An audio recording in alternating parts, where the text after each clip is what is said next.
Fantastic. Fantastic.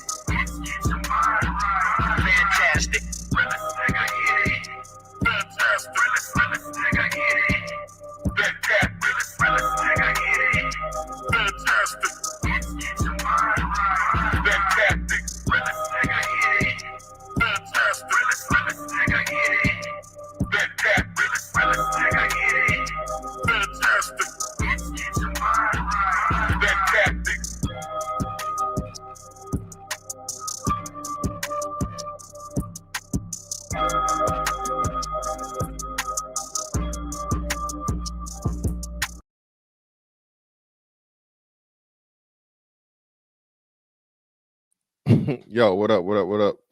Like and share, like and share, like and share. So we get this thing out everywhere. There's anywhere in the world could be. Just be right here with me, the BABGOG. And I appreciate you pull up on me. What's going on, man? On be streaming. It's the same camera I always had, man. Same camera. Niggas say, whatever. I mean, niggas say webcams are trash, but this Ozbot joint has been killing it for me. Yeah, man. Hey, you know what it is, man. We gotta, what I'm saying? We just chilling tonight, bro. Shout out to Vet Life. Appreciate it, bro. Real talk. Shows just you, fam. All the extra niggas. Listen, man. Vet Life, man, bro.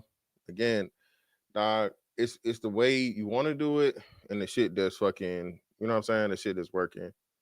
That's why I'm listen, man. I'll talk about it in a minute. Shout out, man. Tony in the building. Tony 0785. Appreciate you, brother. For the 5, greatly appreciate you. Yeah. Ain't nothing but some money. Oh shit! Why didn't that play? Did y'all hear the sound on that? I don't know. Cool. I can't stand Georgia, but y'all lesser of two evils between y'all and Bama. War Eagle. Nah, man. Let's not even talk about that, bro. Listen, man. Listen, bro. He don't got no arm. He's a short distance guy. He's not a downfield threat, bro. He's not a long range threat.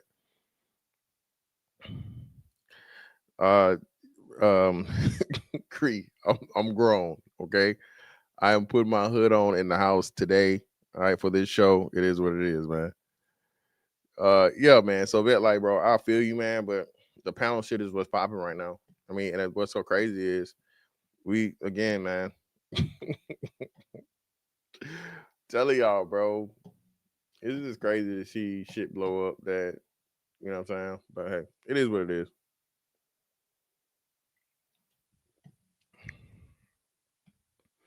It is what it is, man. But nah, man. I'm just here chopping it up. This shit right here really got me, a little. And again, I hate seeing shit like this because I got to talk about it, right? I gotta talk about it. But then niggas be like, "Oh man, you obsessed with the motherfuckers, man, with the brotherfuckers, bro. What's going on? You always talking about the brotherfuckers." Well, I gotta talk about the brotherfuckers because these hoes fucking the brotherfuckers. Well, this for one, this shit didn't even exist. But even if it did, right? And this is why I say, bro, you can't. None of this shit that be being said, bro, be about nothing. It just be hoes talking. It just be motherfuckers talking, bro. The question was asked. I forget who asked it. It was asked on Hemp shit. Shout out to Hemp. Is the world imitating the internet, or is the internet imitating the world? I'm the one that told you niggas and still been telling you niggas, y'all still can't. Oh man, it's just the internet, nigga. It's just the internet. No, nigga. The internet is an extension of reality. Okay? The internet is an extension of reality. Shots from man UT. UT put it the best way that I've never heard anybody explained it. Instead of fucking, you know what I'm saying? What I got in this red cup, you don't need liquid courage anymore, man. It's fucking digital courage. Right? Liquid courage has become digital courage. Niggas get on here and say whatever the fuck they want to say without consequence. And then you run across some wild shit like this, and it's just like, Jesus Christ. I'm just saying, as a lady that loves watching a woman cowgirl style bouncing on my motherfucking caucuses, Why would I ever cut it off? Like, why would I ever do that? First of all, I got 9 fuck ass inches. I'm about to stick this shit. Lord Jesus, pause.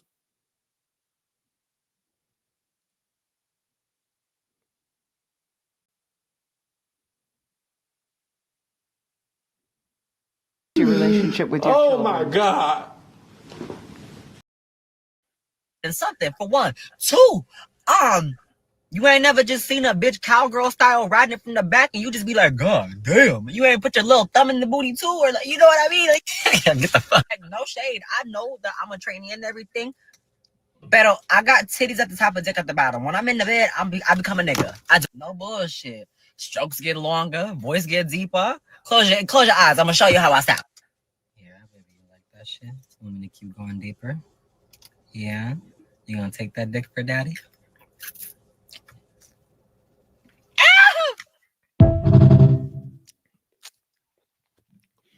I'm just saying. Remember when niggas told me I was lying? Tequila, you heard what the fuck he said? Tequila, he said he got titties at the top and dick at the bottom and he be dicking down these hoes. He said it.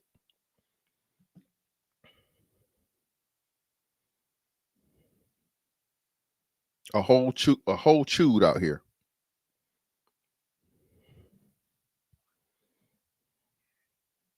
More for your mom. Hey man, I am just the nigga that was brave enough to say the crazy wild shit out loud.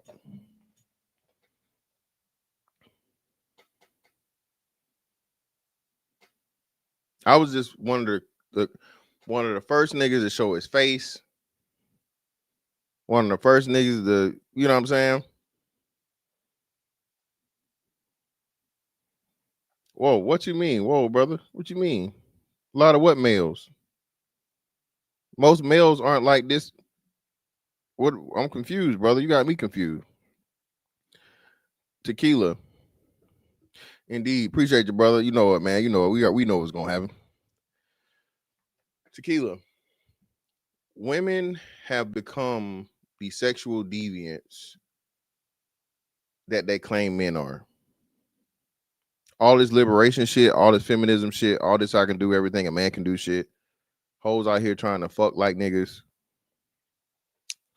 Corey, please stop, brother. Chill out. No, brother, not man boobs, like actual boobs, brother. That's totally different.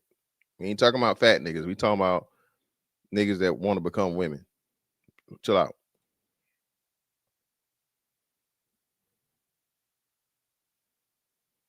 Nah, it's young and old tequila. It's not just the young ones. Not just enough young. Listen, man. And these niggas is crazy. Well, this is Twitter, Cree. That's another thing, man. Y'all got this algorithm shit. I'm a YouTuber, right? I'm a YouTuber. Do you have an algorithm? Yes, you have an algorithm. But every now and again, YouTube, Instagram, Twitter, or whatever will throw you some shit that has absolutely nothing to do with what you watch to see if you like it. Okay. And depending on how big or how much traffic is going on, right, and how often you're on the internet, the more shit is going to show you. So do you have an algorithm? Yes, you have an algorithm. But there's also going to be random shit that gets thrown your way that has absolutely nothing to do with your algorithm. And I don't go looking for brotherfuckers. I don't. Matter of fact, with Twitter, it's like more so what your sharers, the people you follow, share. So if a person that quotes some shit that you follow do it, it's not even in your algorithm, but they're bringing it to your algorithm because they quoted it. That's Twitter, right? Same thing with like the repost feature now on IG. I don't have to watch nothing at all, but if a person reposts it, they repost it, something I would have never ever seen. Now I see it. So that's why this algorithm thing just don't add up. Shout out to More Free Mom for the fire. Appreciate you, bro. Ain't nothing but some money. Reform prison bros like stuff like that too. Hey, man, y'all remember that motherfucker said 90-something%, man, or 83%. Remember the Decepticon that went to jail? Remember the Decepticon that we covered that? The Decepticon that went to jail on the what they call it, Trapping Anonymous. He said these niggas was going crazy for niggas. So you know they was going crazy for him when he walked in there with them titties up on him.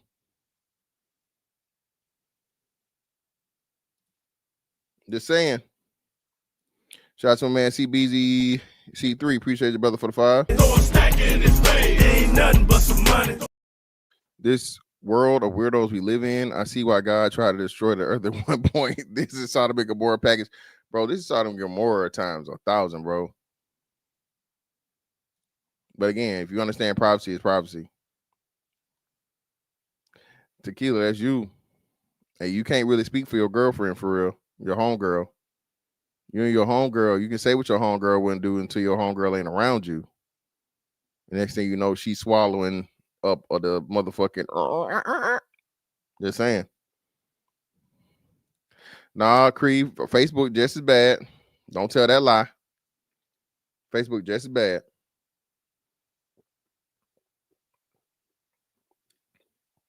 Mike David, I've been told y'all this shit, bro. Niggas told me I was lying. Niggas told me I was just making it up.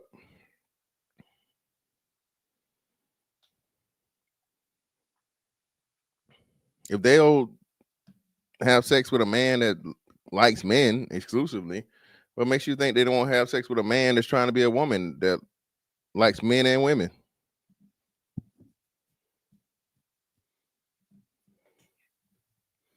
Yeah, it's everywhere now. It's even soft on Instagram trying to do a soft landing. They've changed the thing on Instagram to where now you can see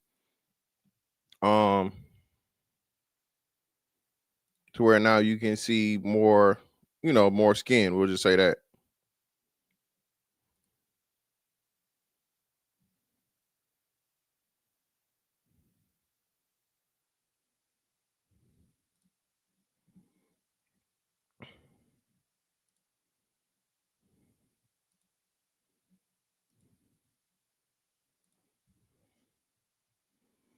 Keep telling y'all, man. Listen, man.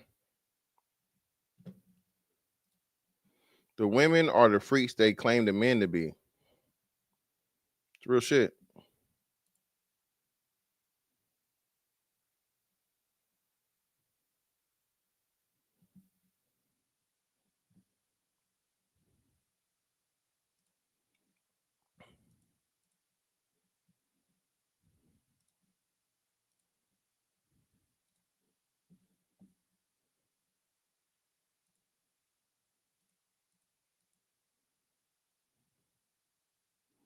You see that?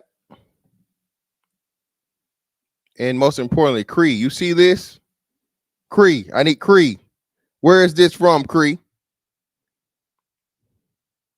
Cree, what website is this?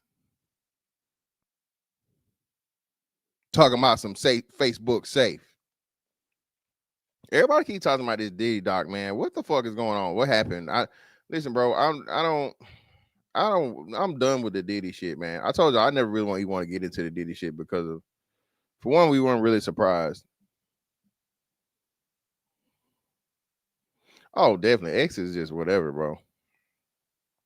Yeah, man. Come on, bro. What are we talking about, bro? You know what I mean? You know what it is. What? Wait. Shout out be streaming for the 2, man. Appreciate you. Ain't nothing but some money. I saw a Starfish IG page, Edges of a Buddha. That is crazy, bro. Hey, the links in the chat, by the way. It's an open panel. If y'all want to come up, whatever you want to talk about, we can talk about. You got Cam up though, but whatever you want to talk about, we can talk about. 1, 2, 3, 4, 5, 6, 7, 8, 9, 10, 11, 12, 13, 14, 15, 16. 16 roses. Okay. Appreciate you, brother. 16 roses, man. Yeah, Prime. I wasn't fucking, what's the name? I pinned it. Oh, I didn't pin it. You're right. My bad. I'm sorry. My dumb ass. Give me a second.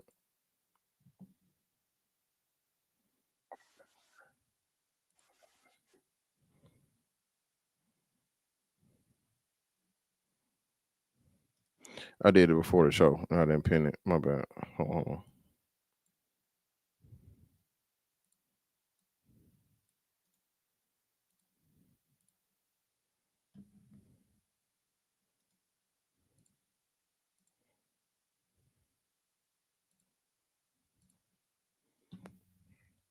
I'm gonna let me do the same thing on the other joint.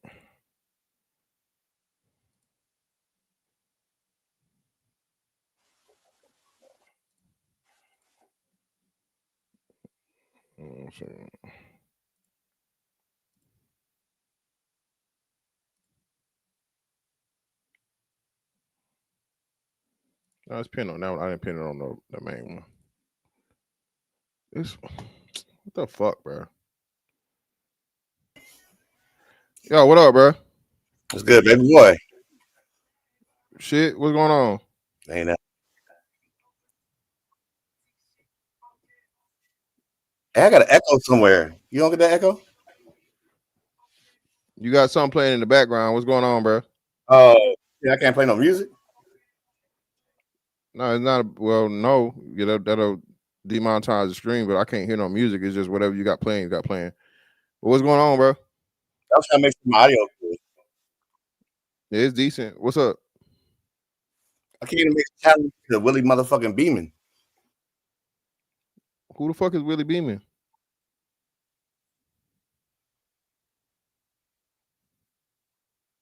One of them Lapeef guys. He's not here.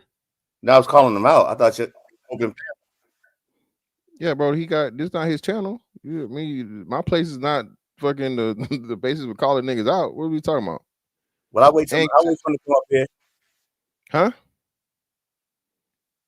And you definitely violated on last time. This nigga gonna talk about everything but like what the fuck he did last time. But whatever. Yeah, man, it's weird. All right. Yeah, man. Hey, the freaks come out at night, man. The freak come out of these panels, dog. I saw. It was a what's his name? Leonard. It was a Leonard sighting today, man. Shout out to Ali, man. Ali had fucking Leonard on the panel. You know, you only got like 5 minutes of watching Leonard, bro.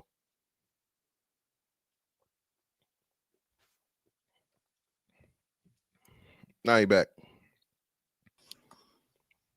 Yeah, bro. What's up, bro? Yeah, I got a delay, but anyway. Yeah. Anyway, what?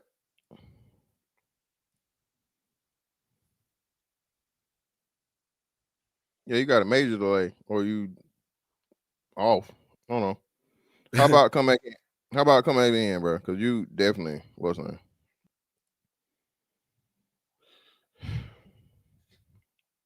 Nah, brother. No. Little Rock. Don't, brother. Do not besmirch my name like that, brother. Let me bring this back up though. In the meantime, listen, man. Listen, ladies, please give your pussies a break. Ladies, please. This is inexcusable. Okay.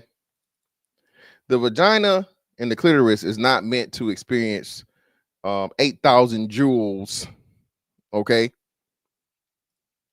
2,000 revolutions and 10,000 vibrations per minute, baby. You desensitizing your pussy for real. I gotta stop this, man. One rose is more than enough, but apparently 1, 2, 3, 4, 5, 6, 7, 8, 9, 10, 11, 12, 13, 14, 15, 16, 17 roses, and 2 of them got like, I don't even know what this is. 3 of them. The whole roses are the only ones. What are these? Someone inform me. It is, bro. It's extremely insane. Y'all talking about Diddy, man. It's way more female Diddies than dude Diddies. Okay? Can we just start there? It's way more female Diddies than dude Diddies. Okay? Jealous. We talking about jealous. You in my chat. You definitely hit this link again. Stop it. Jealous of what? Listen here, baby. Listen.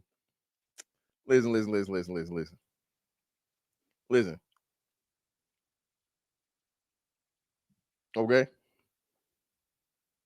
All right. Don't play with me, man. Listen, man. I ain't never lost to no contraption. Okay?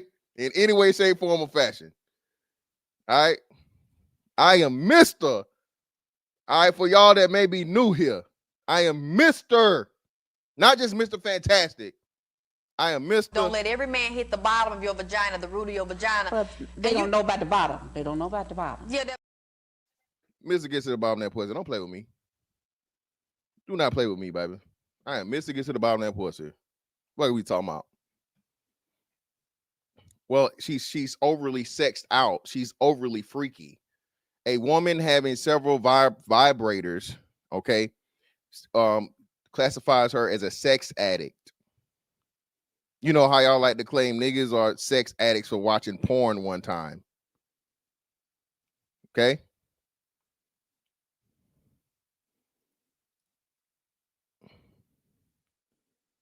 Yeah, penis envy is a real thing. That was penis envy really is a real thing though. If you ever watched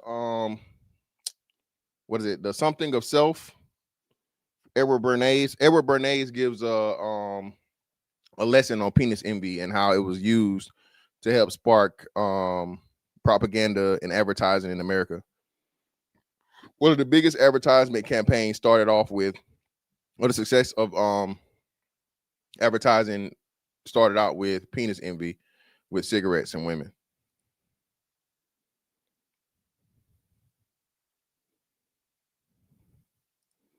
It's more women predators than men in our community. Too many people cape for women in the white community too. Yeah, it'd be the women in general, bro. Again, because people can't see men as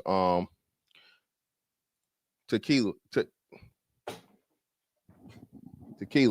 Why the hell would she be washing them? Don't play with me. Tequila, you buying a used toy? Tequila, you buying a used rose?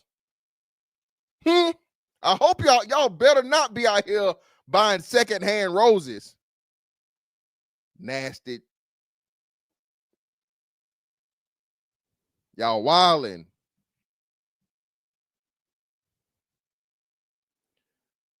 I know you're not mad at women for using vibrators when your ass will fuck a robot woman or I'm not mad at anything. I'm just calling it out. A robot womanoid would be a whole woman. We're talking fully articulated, baby. Okay, perfect pussy temperature, perfect moisture, perfect mouth suction. Okay, perfect ass slapping reverberation. No man is turning that shit down, Jazz. I don't know why you making it seem like it's such a bad thing. Every nigga's gonna be going. Niggas talk about, listen, one thing about me, bro, I'm gonna keep it real. You know, I'm the nigga that's not afraid to say, hey, you know what I'm saying? She gotta be too something to do something. You feel me? You know what I'm saying? All right. As long as she big and pretty, you know what I'm saying? She always got a place over here with Fantastic. She can't just be pretty big, but if she big and pretty, hey, you can lose weight. You can't never lose no ugly ass face. And I'm not a that ass though, nigga. Okay. I ain't saying I ain't never took some, you know, some subpar shit down through there. But at this day and age, I'm too mature for that. For the most part. Yeah, no, it's you again, you're very, very short-sighted and I guess uneducated on the capabilities of how this is going to be. This is going to be a human person, the perfect woman, okay? This is going to be a man's dream woman. No man is going to turn that down. What are you talking about? There's nothing to be shameful with that. Shout out to More For Your Mom, man, for another 5. I greatly appreciate you, brother, for your support tonight, brother. Tonight. Ain't nothing but some money. Women in the chat defending toys more than defending any man. Listen, what's so crazy is Jazz talking about some shit that ain't even here yet. Robot pussy is not here yet. Jazz, let's stop focusing on the robots and focus on these motherfucking these more than a dozen roses that aren't fucking living, okay? How about we focus on the task at hand? You talking about some shit that's fucking 10 years away, okay? These roses and contraptions y'all using, these roses, these straps, all this shit that y'all are putting on your pussy, desensitizing yourself. You're talking about, oh, man, can't make it. Hell, how you gonna make you, a nigga can't even make you fucking come with your clit now? Shit. At least before the roses, nigga, you know, he could motherfucker strum the banjo and flick the bean. Nigga hand can't move that fast. Nigga tongue can't move that fast. Now they gotta compete with this shit.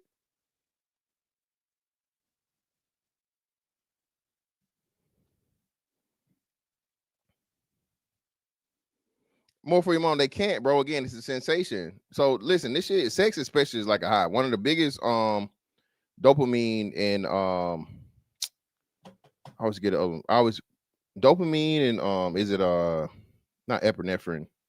Maybe it is epinephrine. What's the two? Let me see. Two pleasure hormones.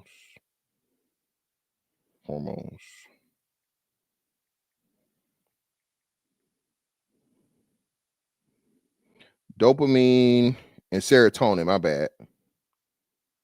Well, serotonin, mood, happiness. Yeah. So serotonin, oxytocin.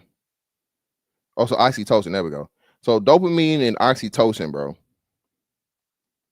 Okay. Dopamine and oxytocin, bro. That shit like crack. That's why if you give a woman a motherfucking internal orgasm, bro, she can't leave you alone. She's not gonna leave you alone.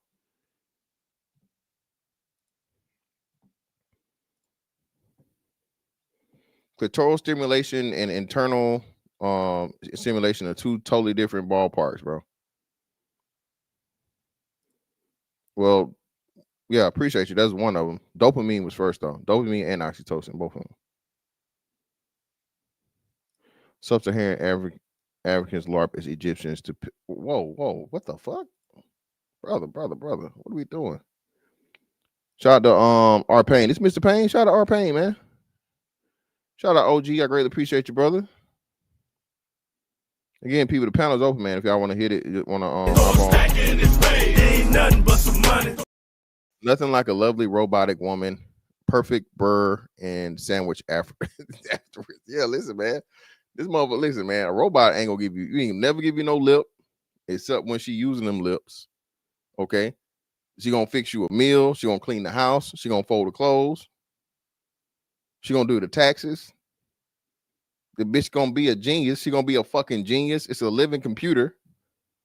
What more could you ask for? What are we talking about here? So what was your IG? Nothing. Cree, I didn't comment on this shit. Somebody sent me this. Again, Cree, this wasn't in my algorithm, so someone sent it to me in a message.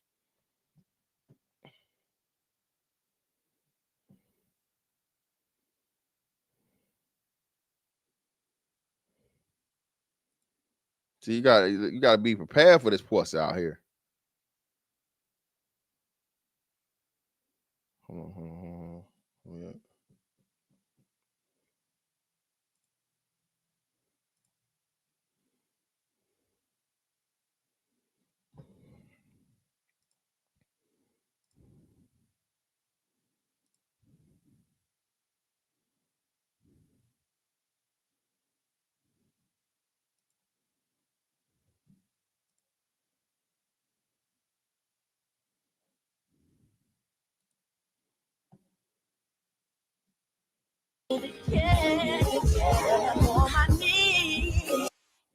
You gotta be prepared for that pussy. You hear me? Sometimes the pussy get the ups on you. All right, you gotta be practicing, you gotta be training, fellas. That good pussy will knock you out if you ain't careful. All right. Okay. All right. Are you doing your training, brothers? Are you doing your pussy training? Are you doing your get to the bottom of that pussy training, brother?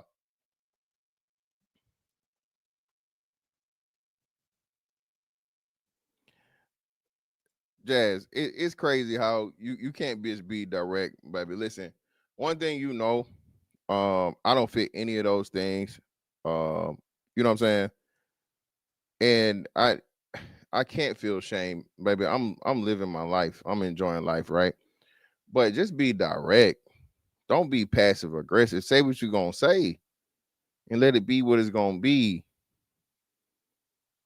What are we talking about, man? We too old for this. She ain't gonna come up, bro. She don't want no smoke. Robert Platinum, yo, fantastic. I want that boxing match, but I gotta make sure my life. Oh, nah, man. Headgear, what's today, man? Oh, my weirdos in the chat. Well, you rocking. I mean, it's gonna, you're a very volatile personality, Jazz. That's you own that, man. It come with it. You feel me? You earned that. Your obliviousness to everything you ever talk about. You earned that, man.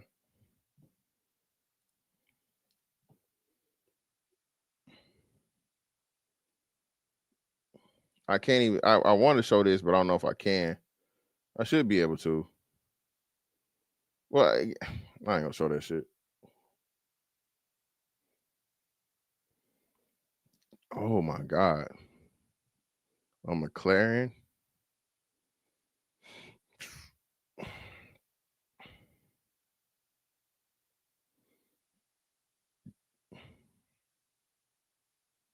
There ain't no damn woman, bro. There ain't no damn woman.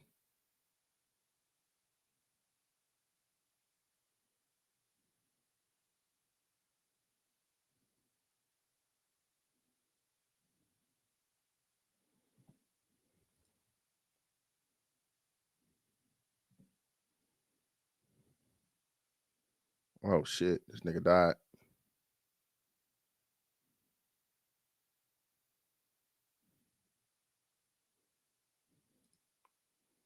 And they just kept the match going.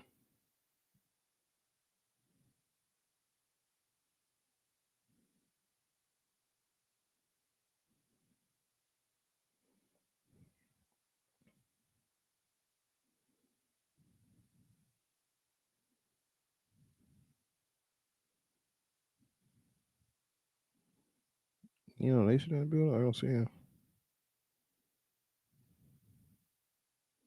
Well, I don't see what's the name. Nah, I gotta do the checks first. What the fuck? Oh, no. That's some weak shit. That's weird shit.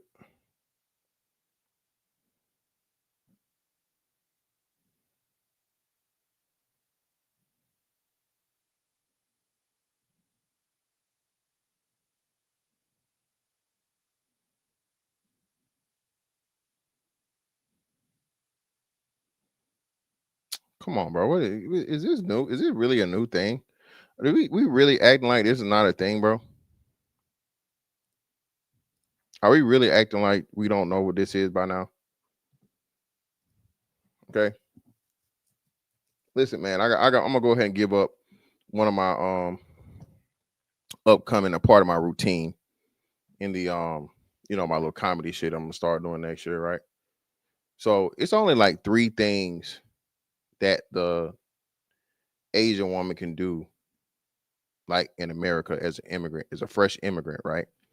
And then you got like the evil Chinese older man that's gonna choose what your job is gonna be. Okay.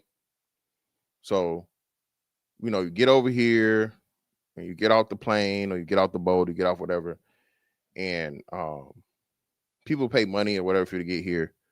So, hey man, your people pay enough money, they pay the best money. You work in Chinese restaurant. You go to Chinese restaurant. You good, go. The second one, you go to nail shop. Nail shop for you. You go to nail shop. Go work. Nail shop. Your family ain't got that money together. Okay, they can barely make it. Get you over here. Yes, you are a worker in the massage parlor. Evil Chinese man laugh. Okay, you work on that massage parlor. Okay, and here we go. Oh my God, excuse me. Go to the back. They all back. Yeah. They all back. The cops, but when they're talking about what y'all doing, he's like, hey, let me go out back. Got me out here in the rain.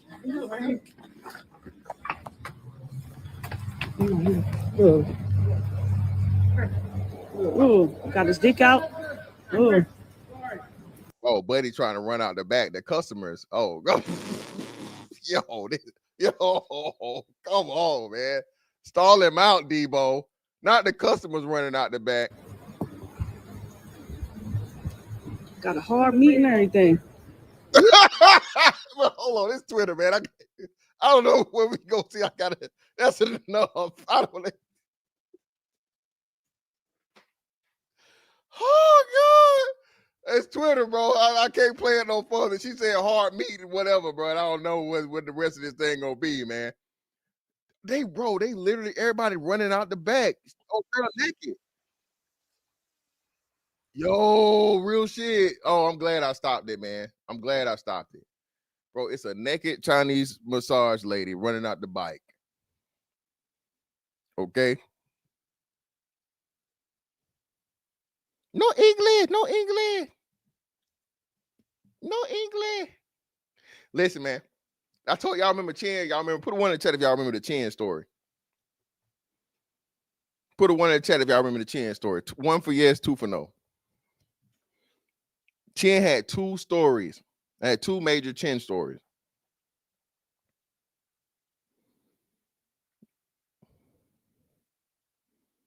Two. So y'all, maybe I didn't tell y'all. No. So I did. So what's the name? Remember? I shout out to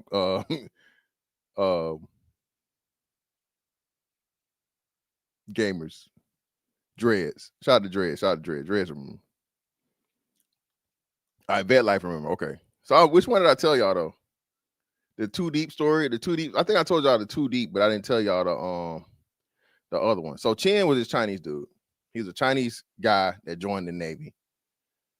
And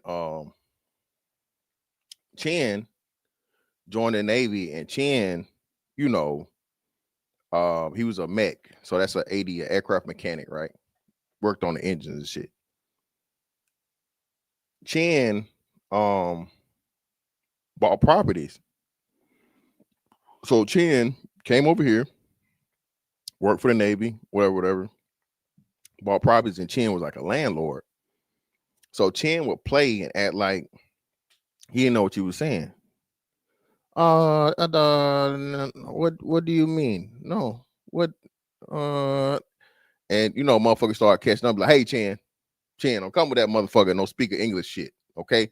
We know you understand what the fuck going on. No, I know. What do you mean? You know, and then he always hit you with a little laugh to like, you know. Chin was never aggressive. That nigga probably motherfucker hit your ass with a 5-finger death punch, but Chin was never, you know, he never showed his chi. Chin never exposed his chi, right? So Chin asked, they asked him to go do some shit. And Chin, you know, he get up there or whatever, and he played working or whatever. Chin not getting the shit did, and he get did. So they snatched Chin ass off the motherfucking aircraft. Hey man, just go in the shop, motherfucking clean parts, clean shit, whatever. So they came back and they told me the story, and I was like, so y'all just gonna let him finesse y'all like that? Like for real? He's like, bro, it's not worth it. It's like, you know, you don't really want to catch no discrimination shit or no, you know what I'm saying? Because that shit can't happen in the Navy too, right? So in targeting, so just if he not working or whatever, you just, you know, send his ass do some other bullshit, busy working, whatever, right? When I found out that Chin was a damn the landlord shit though, so I was like, hold on, man, this nigga a landlord? You mean tell me like properties? Like he got a couple properties, not like no big mogul shit, but he had like a couple properties. So he's a fucking landlord. People renting from him. So I'm like, I bet you, right? Chin be on that motherfucker. Oh, you know, I no understand. You know, whatever.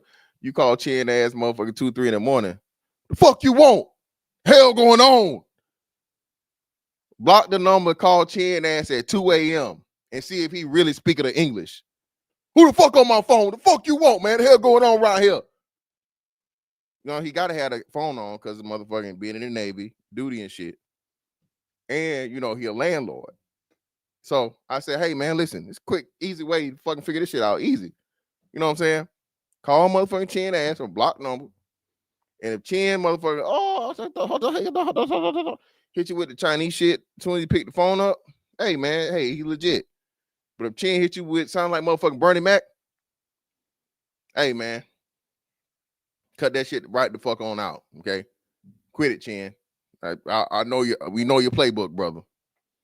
You speak real good English, nigga. You cussing niggas out at 2 a.m. in the morning. Okay. Don't come here to work, nigga, with that motherfucker. Oh, no. Nah, nigga, no.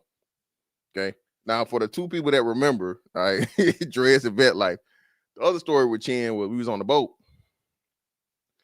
And, you know, niggas be on the boat or whatever. So, you know, niggas be pulling in and you be fucking, girl watching. Okay. That was a song, right? I'm a girl watcher. I'm a girl watcher. Right. That was a song, right? Girl watcher was a song, right? Watching girls go by. Yeah. Well, yeah, watching girls go by, whatever. I forget what it was. It was either commercial or it was like an intro to some motherfucking TV show. But either way, right? Niggas girl watching this shit. There's one chick, bro. She had a fat ass, bro. Fat ass. Crazy. And, niggas talking about, whatever, la. We get around the Chin. We ask Chin, like, hey, Chin, man, what you gonna do with that, man? She gave it to you. Chin say, no. Too deep. Too deep.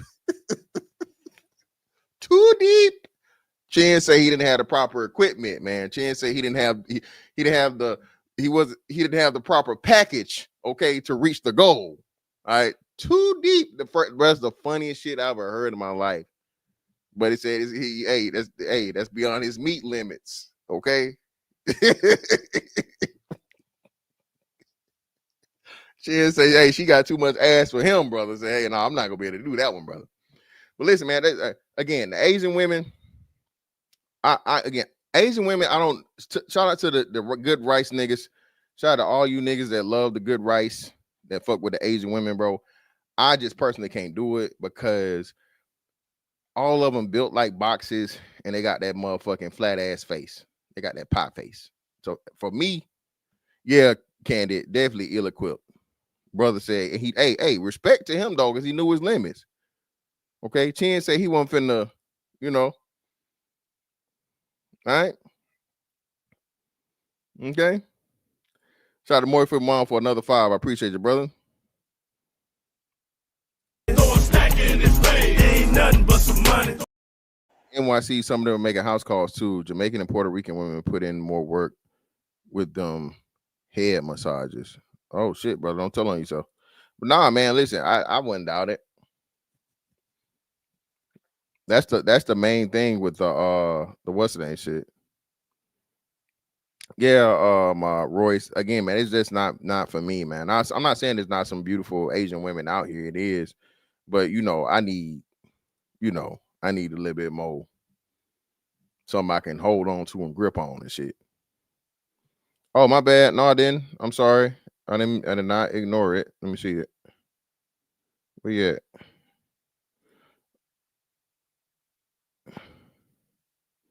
Shout out to Latina S6W. Hey, Mr. F, are you going to review Professor Zanuck on the Rap Crew show? Wrap Up Crew?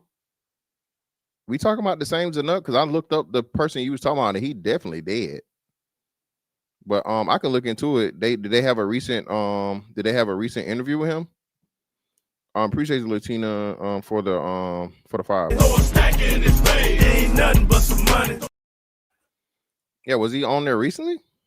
Okay, I'll check it out. Listen, Dreads. Remember Dreads. Remember the Fussy? Remember when I discovered Fussy? The fifth hole.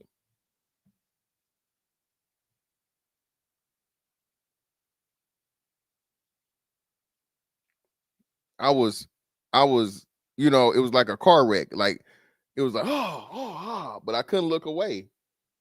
I was disgusted and amazed all at the same time. I was like, Cree, you heard what I said.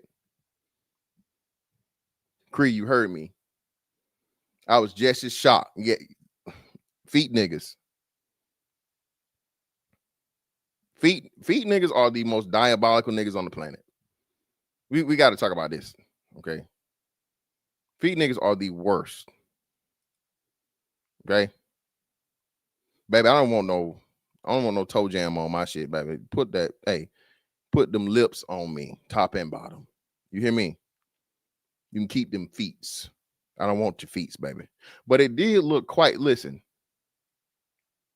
Okay, let me get it straight. I am not a feet nigga, but listen, I do appreciate a pair of nice looking feet on a woman. Okay, I don't get super duper turned on and no shit like that, and so on and so forth. But baby, you can't pull out no motherfucking shacks.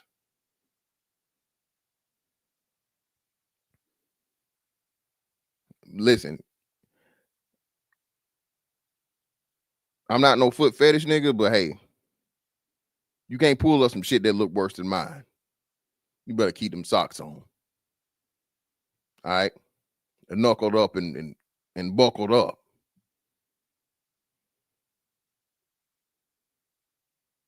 Okay. Shout out to Candid. You know what I'm saying?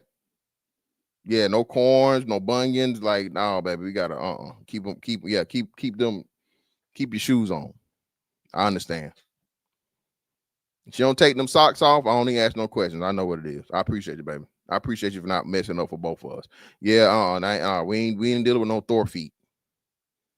No sir, JT. Yep, especially that. If you got the fungus on there, then you try to cover it up with all the acrylic. You want acrylic? She need acrylic. Baby, don't listen, man. Y'all, man, take care. Listen, again, ladies. I am not a foot nigga by any means, but do something with them feet. Okay. All right. You got feet, and then you got foots or feets. Okay. If you got foots or feets, baby. Creed, nothing. I actually have fairly nice feet. Okay, I just don't believe in showing them. I always get compliments on my feet from women. They were like, "Oh, yeah, I didn't fucking kick doors and get my toenails fucking turning black all my life." Yeah, no, yeah, baby, them shits all thick and what's name? Oh shit, did I show? I did show y'all this. We got to revisit this, man. This is another thing too that's just out here. And you OGs, man, y'all got to be stopped. Hit the like button for me, people. How many people got here? Give me a like check. Give me a like check. Give me a like check. Give me a like check. I started to do a what's the name on this? 7. Come on, man. Come on, y'all. What are we doing? Auntie. This is why, black people, this is why we never gonna make it, man. Okay. This is why we never gonna make it. Shit like this. What the fuck Auntie got going on?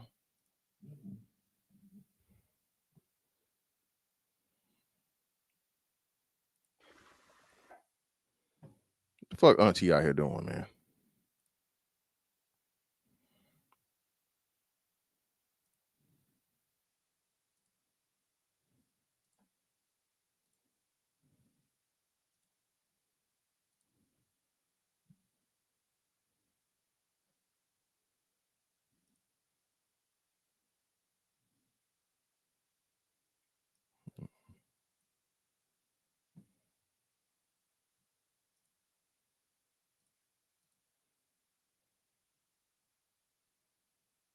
Woman seen on camera stealing 7 boxes of crab legs from Sprouts in Lancaster.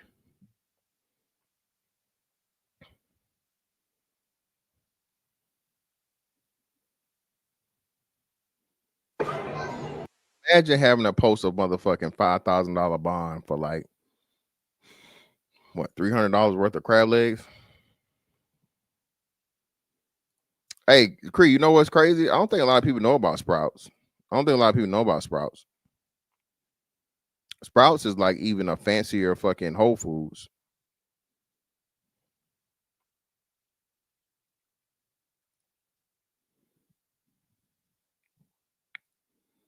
Crabs and that's crazy, brother. I don't think crabs and crack are the same thing. That good, brother.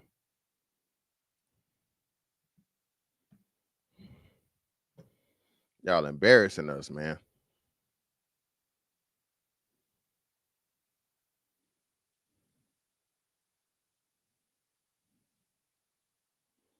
This getting out of hand, man. Now, get your back. Come, what are we doing? These got to be the same people. What the fuck? Yo, this I like how black people can make a good situation out of any situation. But come on, man. We're going to bingo night, but doesn't mention the DJ is spinning hip hop and R&B all night. Come on, bro. What are we doing, man?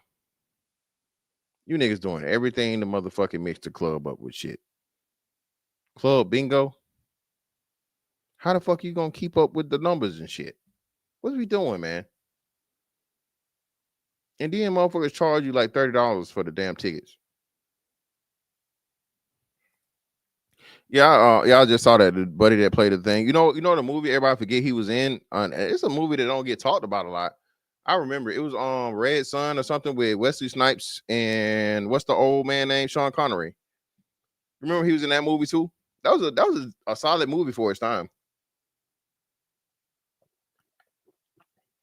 I mean, if I remember right, that was one of the first movies to talk about pretty much what we got going on with AI right now, to where they digitally removed him or they digitally inserted him into a picture, one of the two.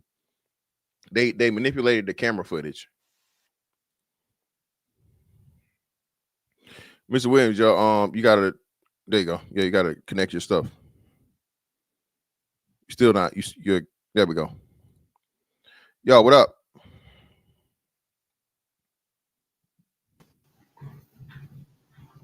What's up, man? How you doing?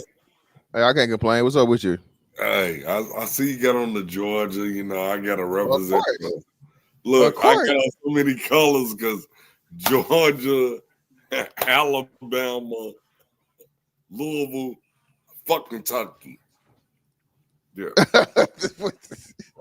I'm beefing with Kentucky. What's going on, man? Hey, you know, we have a split household, bro. Like, hey, we all in here now, bro. Like, that's why I've been gone. Like, even when you see me Friday, bro, like, I've been gone. Like, man, we had to move 2.5 households into one house. Oh, word. Okay. But I'm happy as shit, man. I'm glad. All right. That's good, man. That's good. Listen, man. We take care of the moms and the babies, man. I love it, bro. That's good shit, man. Always. Like, hey, it was good to see y'all because I have been missing the action for a while, but hey, everything good. We oh yeah, man, we being productive. Bought this house, the baby, all of that shit. And you know who I'm talking about, baby girl. Yeah, like I need to. Can I ask you this one thing? Sure. We don't pay attention to the kids enough. Fantastic. We overcompensate when they actually fine. Mm-hmm. I'm saying, and I want you to hear this one, like, when we feeling like we haven't done enough, they actually, if you conversate with them or whatever, they'll tell you, you've done enough. Mm-hmm. I think we need to have that conversation too, because my baby girl, like, she was like, no, I'm not. My friends, their family, you've always did this. You know, I was overcompensating for my niece. Come to find out, bro, I could have saved a whole lot of money if I would have listened. Yeah. Because she told me, no, my friends, this is what they're going through. You've always made sure of this. We do that. And, you know, we can say black families. I want that motherfucking money back from the little baby doll house. I want that. That's a dub, man. You go ahead and wrap that up, baby. Hey, you know the what? They opened up the look, bro. Yeah, like Polly Pocket and all that shit. The whole dream house. Yeah, yeah. But not to be on some bullshit though. But she did tell me which I thought was really dope. She told me, my fiance, she said, especially with me, she was after the fact. She said, I've never felt that way. I've always had a normal lifestyle. I've always had that. My friends don't. I said, well, damn. She broke it down to me. She said, y'all need to ask us more questions, how we feel. Mm-hmm. Even when, we asked them how they feel but I was overcompensating. We need to make sure with these kids, and that we want the kids to have more than what we had, but a lot of us we're really hurting as athletes and everything and all that. Mm-hmm. I don't think we was but I know my situation is a little different, but it's really not from everybody that our friends know and somebody else. My father adopted a lot of my friends and all of that shit, but going through it in 2025, and when she told me, I've never felt that way. I feel like I got a normal lifestyle. That made me really think. Fantastic. She told me, because I'm talking about some of my brothers, my friends, and everybody, that we've been overcompensating because we didn't really ask the questions that I think we needed to. We was just feeling like, oh, this is what they going through. And that goes back to, those conversations we had, bro. But I talked to her. She was like, no, my friend. And guess what we did, though, Fantastic? Her friend actually, and I've got to even see this, her friend doesn't have that. So we went shopping for her friend and everything. Fuck Christmas. I don't care about that. Now, she don't have that. I see this girl on, whether she's a car rider or on the bus stop. So we got her together and we're getting her together for Christmas. Mm-hmm. And then my baby girl, her birthday's 3 days after Christmas. So guess what she said? What's that? I want to give her whatever you were going to give to me. I said, no, baby, we okay. Guess what we'll do? We're still going to make sure she's good. And I want to know, does she have siblings? 2 younger kids under her, and they go to the same middle school. Now, fantastic. This, I gotta tell you this is a private school, though. Mm-hmm. So that means whatever the mama's doing for that. This ain't no state shit. But we gonna make sure that little girl gets that, dog. Because that school ain't cheap at all. I'm just saying that. Mm-hmm. So people can't look at it like, look at it from all sides instead of looking at that. But no, that little girl, no, we got her family and her. It's just the fact of, I heard my child tell me all of this. And I ain't want to derail your show, bro. It's just, I know you. I mean, it's an open panel, man. So whatever it is, it is. You know what I'm saying? You good? Yeah, and we just moved here where we at, and Ham's birthday, all of that shit. But we just been here since December 1st. We actually everything's heard. So okay, and that's in you. So did you move? You just got the house in Louisville, or you went somewhere outside Louisville? No, oh hell no. I'm staying in Louisville, bro. I can't do everywhere. I've been all over. No, I'm in Louisville. I'm still back. Congrats, man. Congrats on the house, man. That's a big thing, man, by the way. Yeah. Congratulations. I heard you say that. I didn't know you were saying literally like you just moved in the house.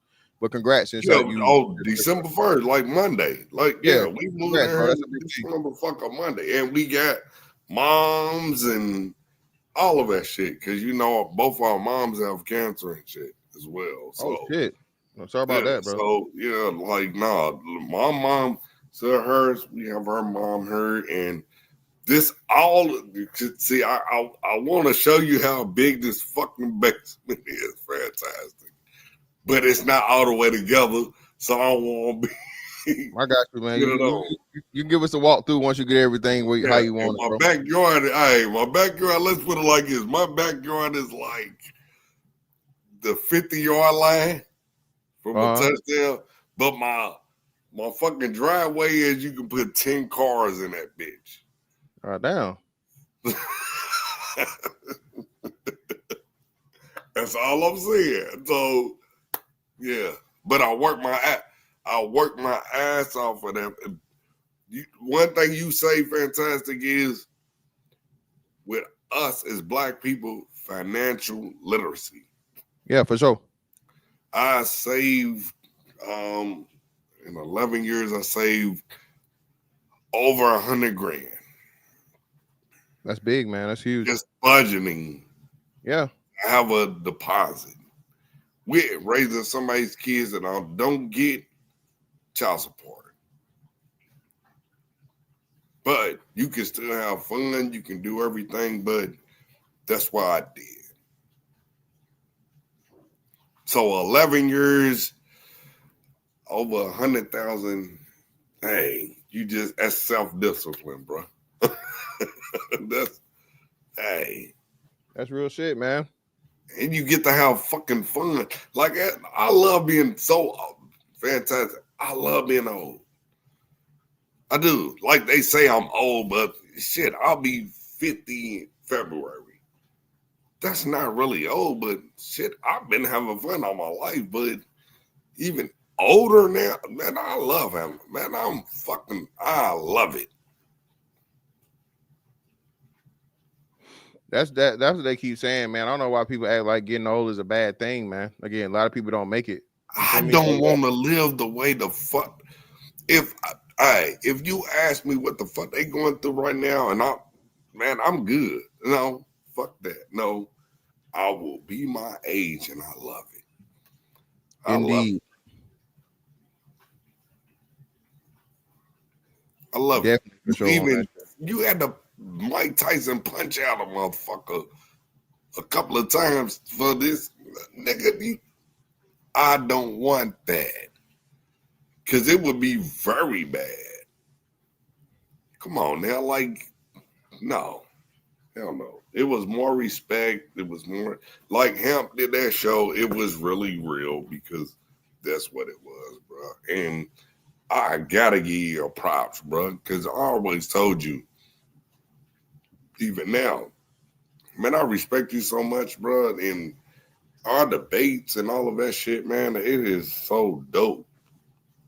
You have one of the greatest platforms, bro. And you are my second, you know, you my second favorite podcast because hey man, I appreciate you. They don't be, you know what I mean? It's hard to come by over here, man. So hey, I take it when I can get it, man. Look, and look, it's a battle because even bruh. You keep doing what the hell you doing. I am so proud of you. You are an amazing content creator, bro. And I'm only coming on here just to say that, and I've been missing the action, but I have to give you your props, bro. Hey, man, I appreciate it, bro. I really do, man. I appreciate it. Because even when I'm on the road, whatever the fuck I'm doing, I still gotta watch you. Oh shit, he came on, but hey, it's you and Hemp, bro. Like, hey, top 2. So hey, and even now, like they calling for me because my mother-in-law. See, my mother-in-law. I'm gonna tell you, look, this is country. My mother-in-law wants to do. Look, you laughing because as country is a little bit, like a little bit. And man, I just want to say how much I am so proud of you, bro. And thank you anytime, no matter if we've had a debate or what have you. You allow me to come on your platform as well, bro. So. Yeah, most definitely, man. It's like I said, bro, I never take nothing personal. And like I said, it's always like, for the most part, just jokes or whatever. We have differences, but there ain't no animosity, bro, because, we fundamentally, look at some shit the other way. So, yeah, man, I appreciate it, bro. Yeah, and I get another outlet from younger people as well that I've never met.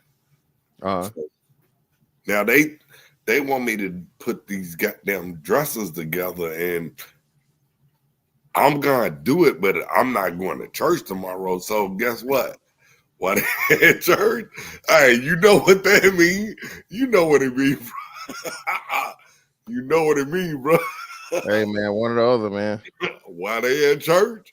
I'm put the dresses, but I got 3 cousins. Hey man, salute, bro. I love you. Hey, you are so real. I gotta go. They something. For sure, man. I don't know, man. Appreciate you, Mr. Williams, man. Have a great night, man. And again, congrats on the house, man. Thank you, bro. Yeah, for sure, for sure. All right, for sure. Yup. That's what I'm talking about, man. Good old, that's love, man. Hey, man, we all get a little, good on that all. You know what I'm saying?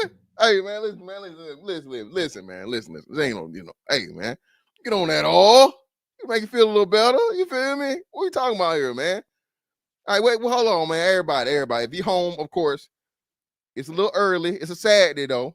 I know people like Cree. Cree always talking to me, and I don't think Cree say she don't drink. So Cree, go get your apple juice. Go get your cranberry, your cran apple. Okay, talking about old people and stuff. Cree, for you non-drinkers, okay, get your water, get your Coca-Cola, get your pop, get your soda, get your drink. All right, we gonna all toast it up. No, brother, don't listen. Come on now, brother. Come on, where you at? Now, Little Rock, brother, come on now. No. Listen. Don't you listen? Hey, don't you pour up no E&J. Don't you pour up no Paul Masson. Don't you pour up no Seagrams. Okay? Not with Fantastic. I refuse. Even hey, if you grab any of those 3 alcohols, it is rejected. Don't toast, nigga. All right? No E&J, no Paul Masson, and no Seagrams.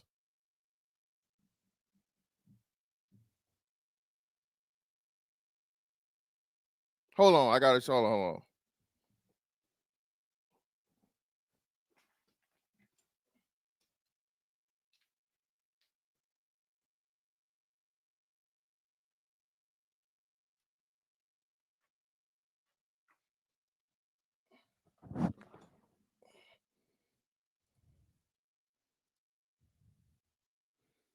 I got to get my,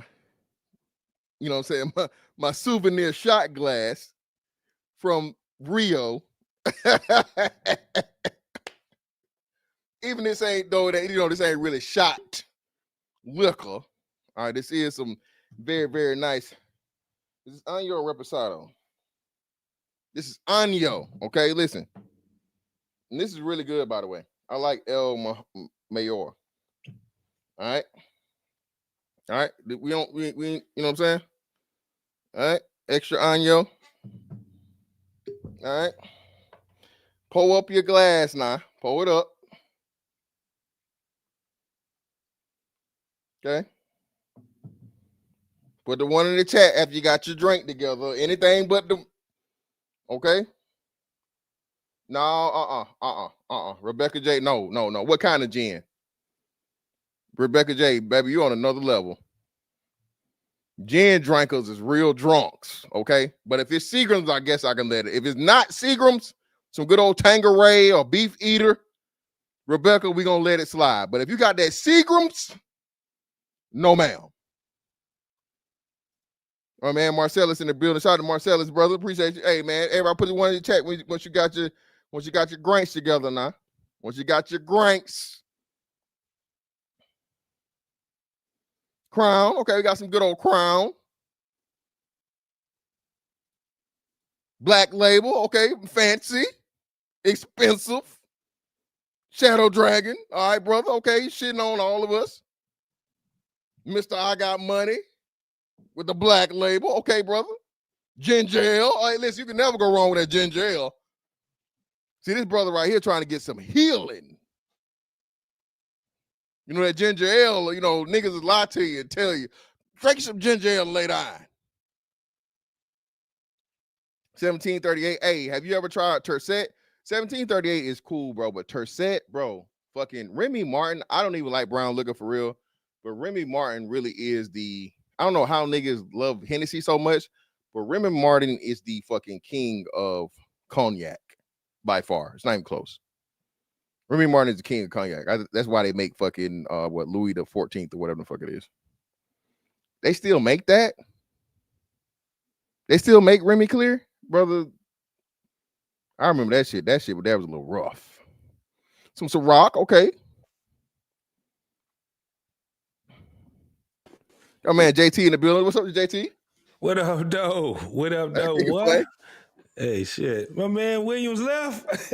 Yeah, man, he left, man. He said he had them dressels. You got to put them dressels and chest drawers together, man. Yes, sir. Yes, sir. I got one with you, homie. I could drink one with you. Okay. Everybody put your drinks on, man. All yes, right. Sir. One, yes, sir. 2, 3, toast.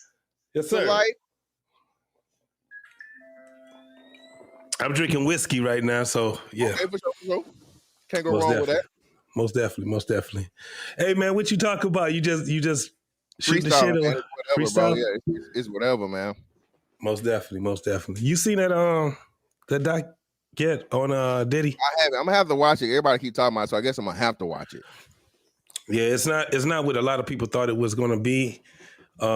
It's 5 parts to it. So I mean it was something where it was like, damn, you know, you can see why someone would think that this dude is the devil. No doubt about it. You know what I'm saying? Because they went all the way from, 91 all the way up. You know what I'm saying? So it's a lot different. It's a lot different than, the surviving Diddy type shit or what up, boy? What up, though? But it's not that. You know what I'm saying? It's a lot more deeper.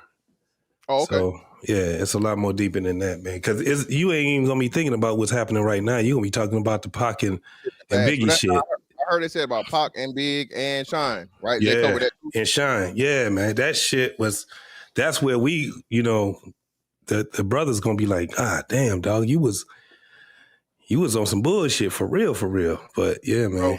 Bro, if you had any doubts about Diddy, when you saw that making the band shit and the crazy shit he had niggas doing for that making the band shit, yeah, I was like, stop it, bro. I'm like, listen here, Diddy, brother. No. They had old girl that was in there that's on it too, man. I don't want to spoil it, but I'm telling you, it's way more deeper.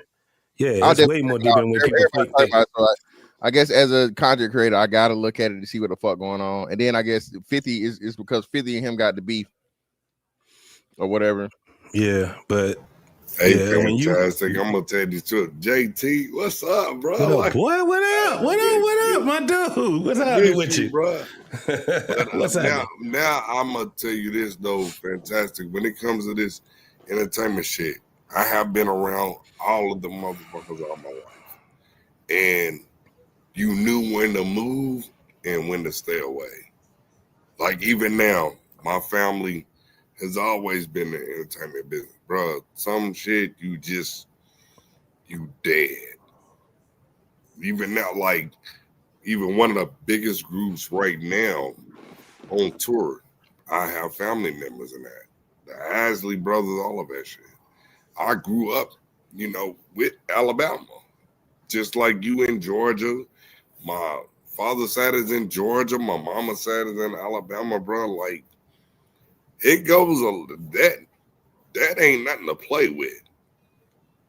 What they talking about with Puff and all, bro, that shit is true. I have been in rooms with Houdini, all of them. I'm talking about this is how far it go, bro. Like, it's only if you can get pimped. Yes. You better be the one to be like, hell no. You think Pimp C and Bun B, bro, like, think about it, bro. No, that shit, you have to actually pay attention. See, people want to talk about it and they never rock the stage. Think about this. Fantastic. I want you to hear this for real. They never rock the stage. Bruh, I'll have opened up for BET Comics, Def Comedy Jam comedians, everything in my city, all over. Spike Davis, all of them, bruh, like they from here. Like I always have been around entertainment, bruh. Even when I was a kid, I've been doing that. But the one thing is your parents and everybody who be like, hell no. Because my father wasn't having it, bro. Even though you know all the reckless shit, I had all those kids, but my father, whatever he could do, because he was working all the time. My father was the president of DMA, bro. Dietary manager, nationwide. He was the president. So you've been that little sliver of you can get away, or they ain't third. My mom, all of the kids, like people don't understand, bro. Shit really do happen. So Will, you born and raised in Louisville? Yeah, I'm born and raised in Louisville. Okay. I had to get shipped around. So my mom, my great granny, and my grandma, they Alabama. I had to do the outhouse shit, all of that, like the rooster, everything. So I've had to do all of that. New Orleans too, because on my dad's side. My mom's side, more Alabama. Yeah, I had to. It was so weird. Now y'all call it like what the fuck?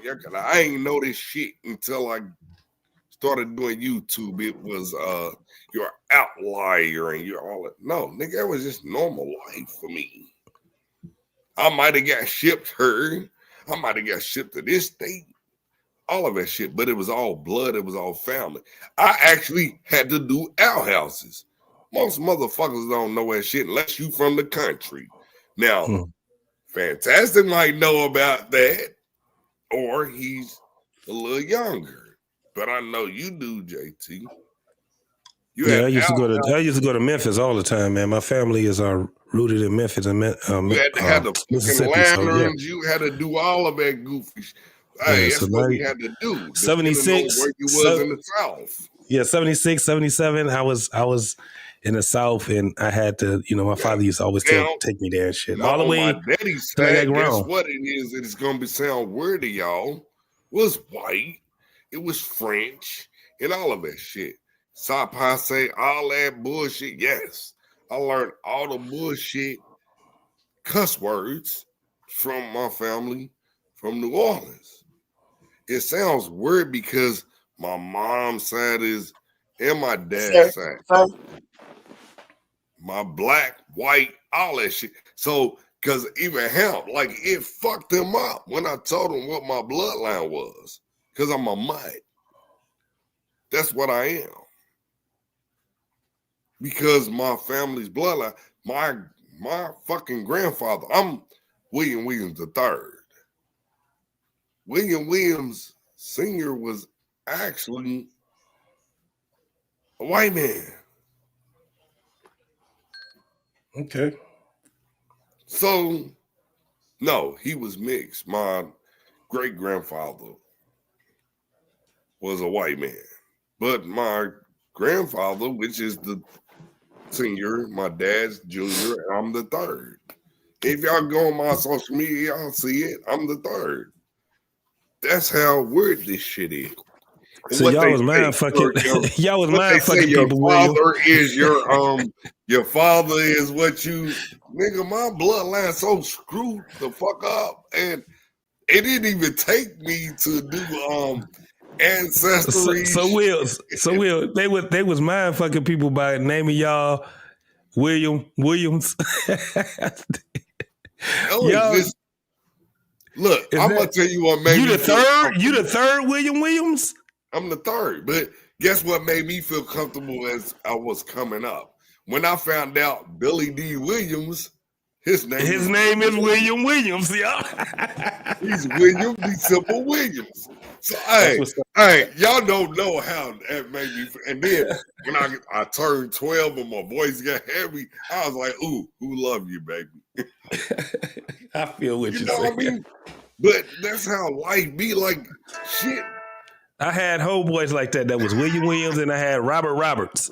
I had Bob. We used to call this nigga Bob. You know what I'm saying? We had another nigga who we used to call Billy Bill. That was because his name was. Yeah, look, I get it. Me and baby girl was at the grocery store while Louisville was playing. We were playing Indiana today, so we at the grocery store. I'm like, shit. Hey, we missing the first half. Yeah. My friend, his name is William Wigleton. Oh shit. And I was talking about him like 2 weeks ago. I swear to God, we bumped into his ass today. I'm like, nigga, hey, but nigga, I gotta go. I'm trying to get her, check the shit out. I don't like blue, y'all. I'm gonna tell you this. I hate blue. My family is, but I shit on blue. Anything I can do with red. If y'all see what I got on my feet right now, it's red and blue shoes. They the same fucking shoe, Nike Shox.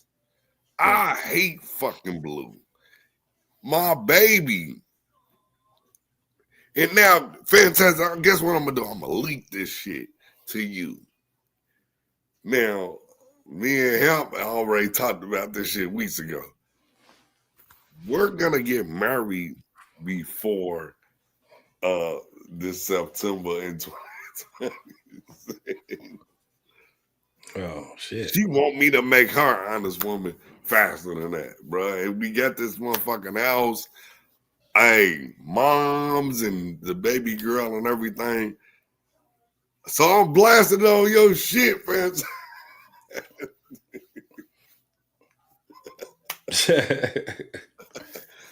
Now, when it actually get done. Cause I ain't gonna lie to y'all, I gotta do this, bro. I talked to him like this was weeks ago. I'm like, bro, now she done just switch this up. He's like, man, you should have been there. You know how it be. Man, nah, you should have been. Hey, get married. So I'm giving you your props or whatever. He's like, nah, you been feeling like, hey, you should have been married. So yeah, what make you so apprehensive? If you already done merged everything together, man, y'all got the fam living together and everything. Wanted this fucking damn fucking wedding shit, bro. Oh. You know how women are. Hey, we can't act like we not gonna listen to. No, she wanted this shit. We done put down the pot. I want my deposits back. I'm not bullshit. Look, I talked to my mother-in-law. See, my mother-in-law. Because she calls me her son-in-law. She been doing this shit even before I knew it. But everything and how everything just meshes well. And she in her with us as well. You been married before? We talked about this last. No, I'm ready to tell you, bro. We talked about this last night. I'm like, Mom, I think we need to get. I don't even care about the money no more. Like, if you want to get married this month, no, she wants to get married at the end of this month. Goddamn, New Year's Eve. We got to think about this too. Baby girl, her birthday, she'll be 14 to 28th.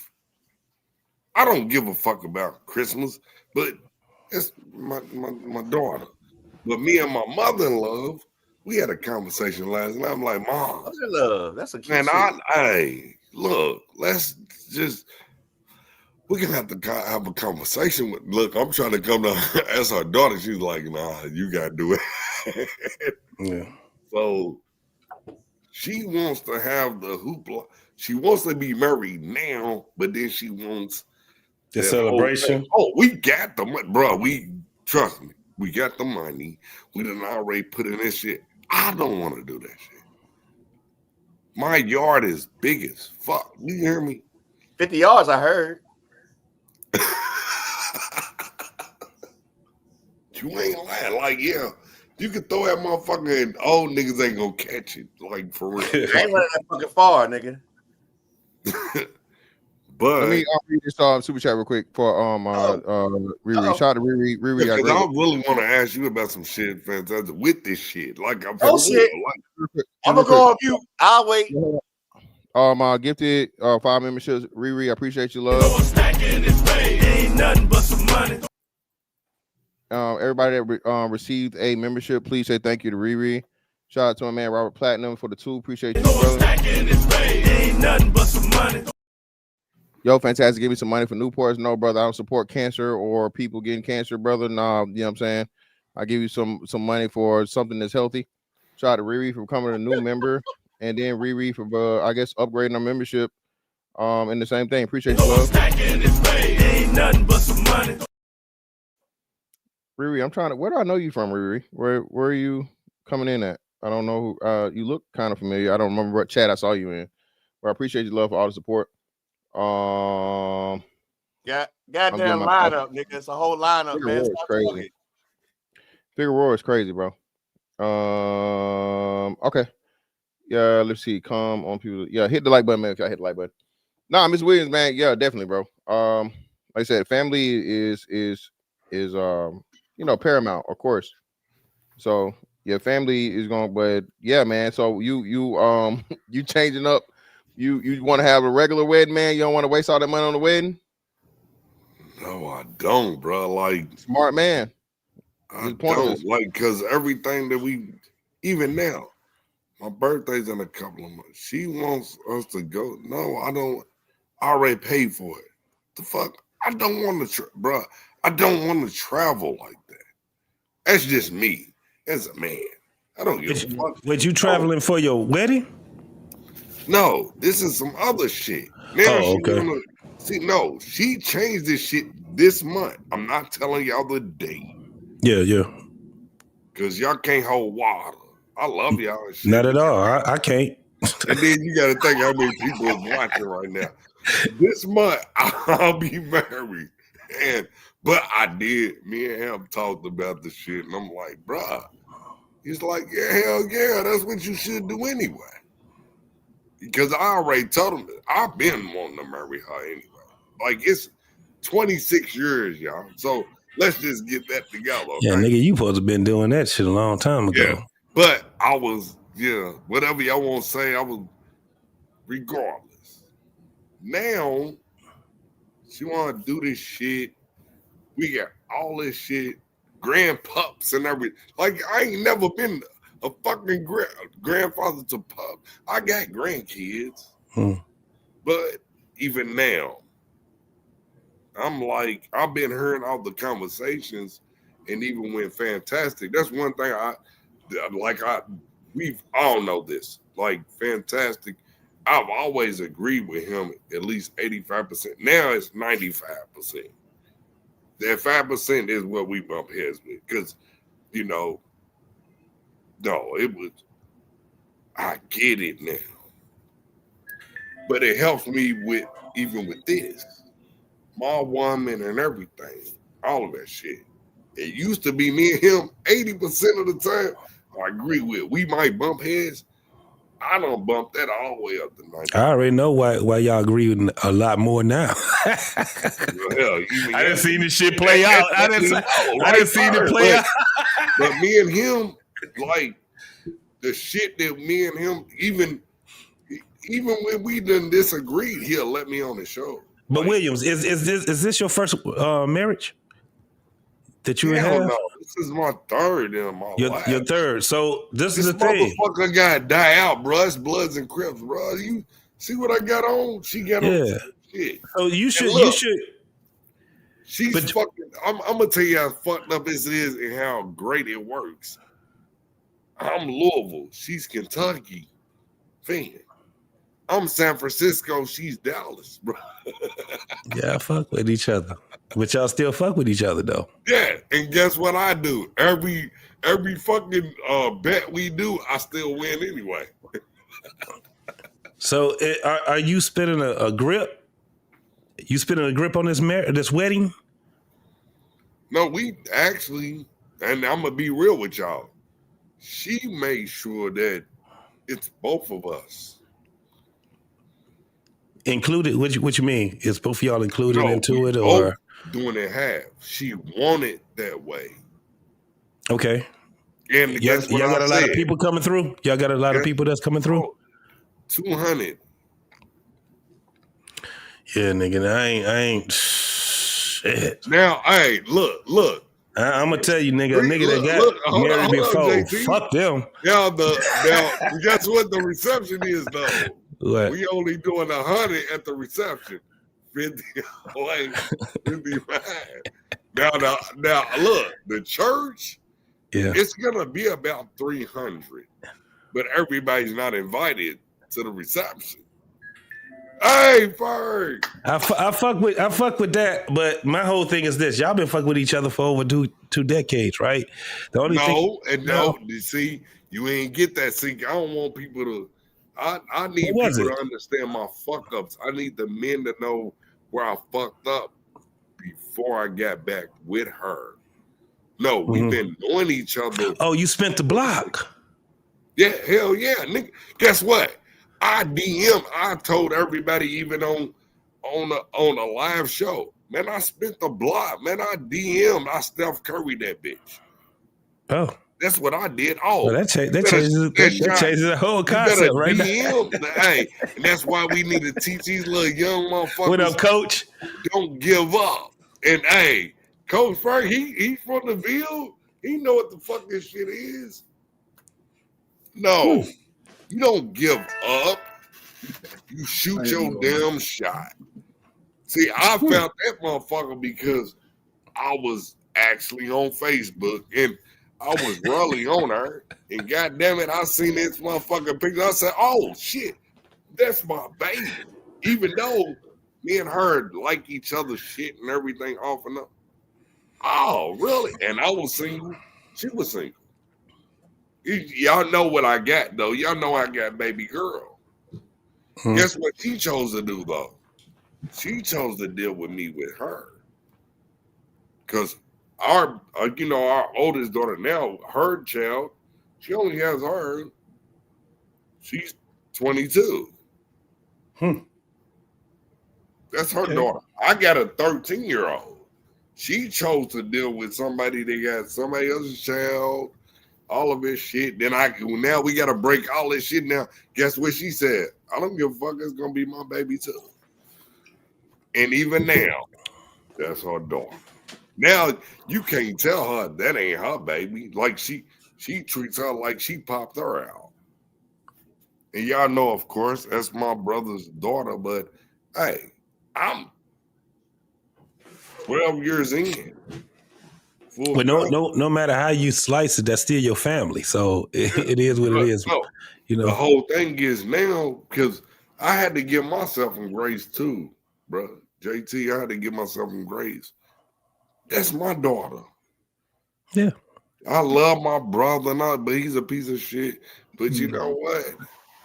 I've been raising her. I was the first motherfucker to hold her. She's about to be 14, y'all. But I was the first person to hold it because all of a sudden I got all these people holding it. But I don't have to feel bad because of my baby. Now, my wife to be, she making sure now I don't have to do that anymore with this baby. That's the dopest shit. I've been working my ass off, y'all. I didn't even pay attention to what the fuck I was doing. I was just doing it because that's how I was raised. You know, I lost my father to COVID and shit. But he always made sure that, hey, you do this for all of us. You know, it makes a lot of. I went a little too deep, y'all. No. You said something where it actually got me to thinking that because I'm sorry. Shit, man. Just hearing what you're saying right now, especially you said that you spent the block with someone that y'all was off and on. Now, since the first time that y'all was together, how long did that last? I just want to get some context. Look, I'm gonna tell you something about Hey, about my baby, no. We were working at the bank, bro. Like this was in 1996. We was working at the bank. Me and her and one of my brothers, we was all working. I just seen this little shorty, and I'm like, ooh, I fucked that up though. See, that's what I was trying to say. I fucked that up. Went and tried to hook up with her, but it was mom and daddy shit going on, and I dipped. I fucked that up, bro. Like period, point blank. I fucked it up. And she even gonna tell everybody he fucked that up when we get married. He fucked this shit up, but he's mine. So yeah, but no, bro, I fucked that up because I didn't say that I was in love with her. Oh, matter of fact, that's the one thing we need to say. I didn't tell her I was in love with her the first time I seen her. Even though I got to see her after that, and I got to actually link up with her, I just didn't smash her. That's why I respect her more than anything. I didn't smash her the first time when I went to her crib. All right. I can always get a chick and just smash them that day. I didn't hit her that day. That's why I really respect her, but I actually should have told her how I felt about her when I first seen her. And she know I liked her and shit. I think, man, we do one thing. We fuck up on one thing, but Fantastic and everybody is right and correct on one thing. Because nowadays, you can't tell a female that shit. You do have to vet. Hey, Fantastic. Do you have a like a quota of how many light skinned niggas you can have on your panel, bro? Because it's like these niggas is trying to take over right now.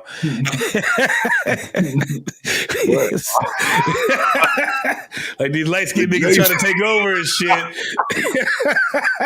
Oh, man. What up, Rob? What up, Coach? But nah, JT. Hey, JT, one more light skinned I ain't nigga gonna come, I'm lie. about to get hostile up on their ass. What's up, man? I'll let these brothers get in. I'll let these brothers get in. Fantastic is not wrong on one thing though, because it is about your etiquette. It is about females who are not gonna represent the right. You know, I'll be right back, y'all. He's never ever lied on that. Like, no, some of these heifers, and you know, he would do that too. And Coach Ferg, you know, it's the veil in the crib. But Fantastic ain't lied on none of that shit. And I have to give you your props on that, Fantastic, because you wasn't wrong, bro. You were not wrong. And that's why I'm telling you, I gotta say, I'm sorry on battling with you.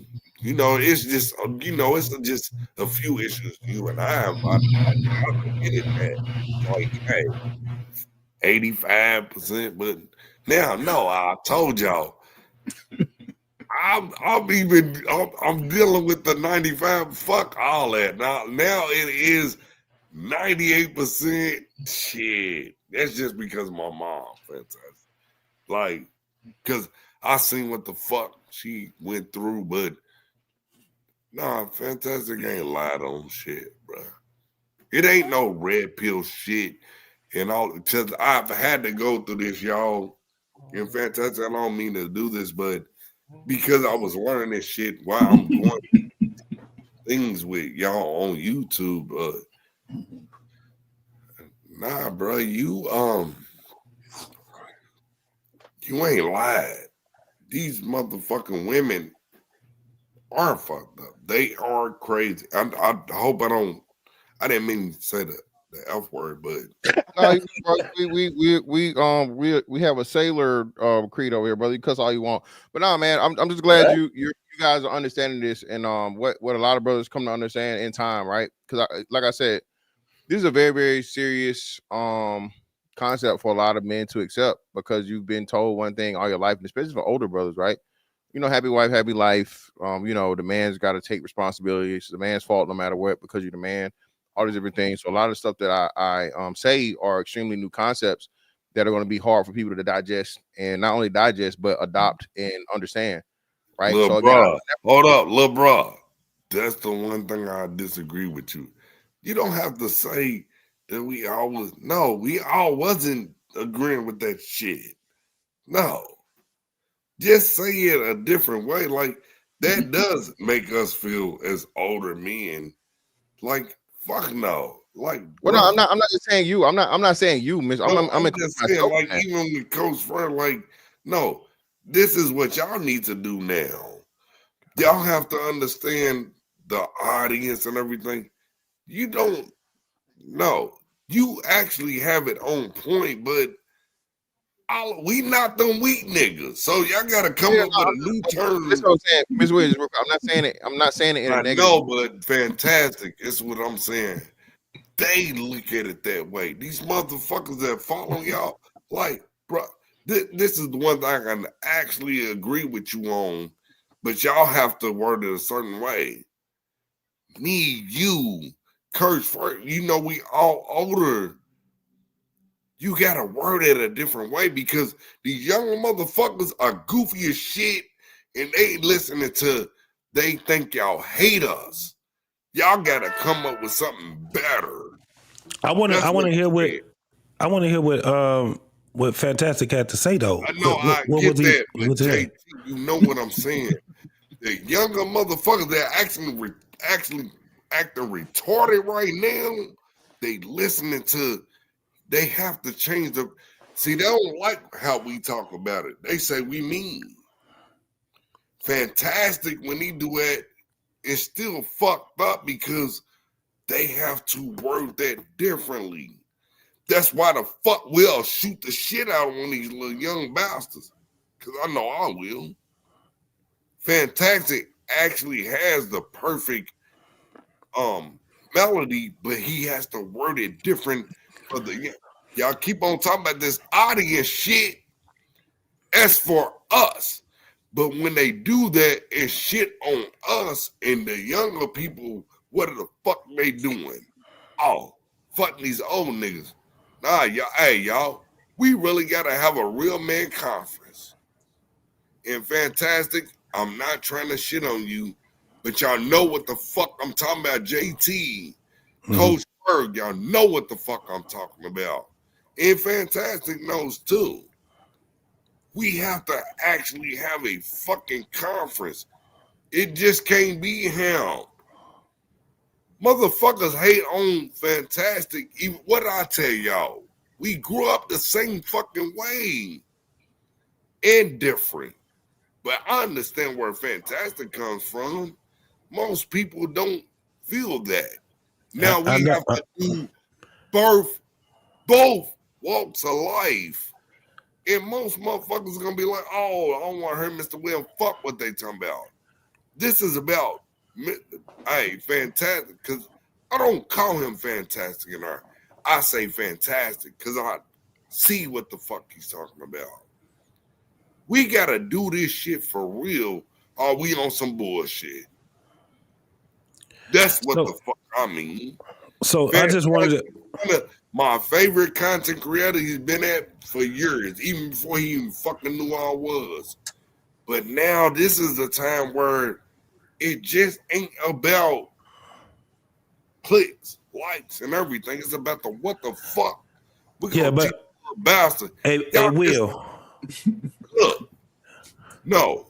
No, it will, but this is the thing. I didn't hear what Fantastic was talking about. I just wanted him to get it out so I can actually understand exactly what he's speaking of. Guess what I'm gonna do? I'm gonna shut the fuck up. Everybody else who heard what the fuck I said, I got you. Yeah, I got you, bro. I'm niggas from Rome will talk too much, man. That's the one thing about Fantastic. His man works. You know what I'm talking about. No, man. Listen, man. Listen, man. If I offended him, he would have said, "I got offended." Y'all know I don't. Y'all know I don't get offended. Yeah, nah. He good. He's a soldier. Yeah, but like I was saying, Mr. Williams, just to the point, man. Again, I was including myself in that thing because anybody under 30 sees everybody over 35 is old niggas. And the younger you get is crazy. Like me and my son, my son is just like me. The major thing my son gets in trouble for is jokes. He's like the funny kid, right? So my son hits me with all of these old nigga jokes and pops and this, that, and the other, and so on and so forth. So I had to finally tell my son, I'm like, hey man, listen, bro, you know you came from my nuts, right? Yeah. Okay. Yep. As a matter of fact, I say, don't even call me dad no more. Just call me home. Okay. Yeah. Home. Like, I am. What'd you say? Home. I told my son, call me home. Don't even call me dad no more. Call me home. Because he swear he getting all the girls and all this other shit and la. And I was like, yeah, you're welcome. You know what I'm saying? You're welcome. You know what I'm saying? You're welcome, nigga. You're welcome. Right? Your dad could have been a nigga that's motherfucking 5'2", 400 pounds and missing teeth. Okay. Oh my God. Me. You feel me? So me and him had a little back and forth, but Mr. Williams, what I'm saying, man, I value you guys because I understand people my age is like the perfect y'all, like either big bros or uncles to us, right? Uncles to us. And y'all actually grew up, like I said, we all of us up here now are the age where if you didn't even have your two parents, your parents were still cool enough and they were there. Yeah. And most importantly, we had the grandparents. Okay. We know about home remedies and shit. Okay. All right. Yeah. I know it's certain shit that you can motherfucking mix together, nigga, to stop that motherfucking cold and that cough. All right. Keep the baby from crying. Get that baby a little bit of liquor, rub that liquor on his gums, and put it on the gums. See, JT. Hey, you go to jail for shit like that now. You know what I'm saying? You intoxicating the baby. You alcohol abuse. Like, no, motherfucker. I didn't say pour him a shot. I didn't pour him a shot and give it to him. I just rubbed a little bit on his gums. He's good to go. You're right. You feel me? So I think I know it's a wealth of wisdom from you guys because of life experience. Most importantly, just knowing how things are supposed to be, order, and whatnot, what have you. But because y'all have been removed, right? Mm-hmm. Because y'all have been removed, but we haven't been removed. Now I want you to tell us the remedy about y'all. We haven't been. No, they still come to us. Oh, the baby, the cough. Now you tell us. No, we still get that, bro. See, that's what people are forgetting. The ones that are active, no, they come to us. Oh, they bring it because see, they don't want to go to the hospital. They come to us. We the hospital. Yeah, but that's we all that shit. I'm not saying that it's not still people that come to you, right? But for most of us, if something was wrong, you didn't understand what it was, Big Mama or Granddaddy knew the answer, right? So what I'm saying is most of these kids now don't have that. Most of the kids in the young generation don't have that for whatever reason. They still full of shit on that fantastic. I'm gonna tell you why. They lying. No, what you mean? It's just a little greedy motherfucker. There is still a Big Mama. It's just not Big Mama what we used to. No, but there is. This is what. No, I'm gonna tell you the truth. Like, there's still a Big Mama. It's just not the Big Mama we always used to. Because see, your age, it's not the Big same. Big Mama would have been dead anyway. But nah, Mr. Williams, that's what I'm trying to say. Big Mama can't be 37. Big Mama can't be 37, Mr. Williams. That's what I just told you. That ain't Big Mama. But that's what we're saying. So I guess we're saying the same thing. That's what I'm trying to tell you. Big Mama for me, my great grandmama, which would be Big Mama, not grandmama, Big Mama. Yeah. Big Mama was like great grandma. She would have been like 50, 60 years old. Yeah. You would. No, but fantastic. You 82? 83. You 83. My brother is 80, right? And so y'all right there with each other. And the thing is that with my brother, he had to hold on to the things that I was showing him. Like he got a lot faster than me. And the reason why is because he was hanging around me. You know what I'm saying? He 1980, I'm 1972.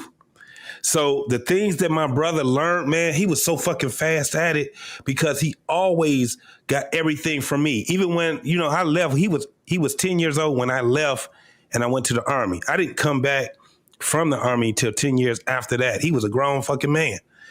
He was in college. He was doing his thing. And all the things that he learned from me thus far, that nigga was trying himself. That shit, he was failing at it.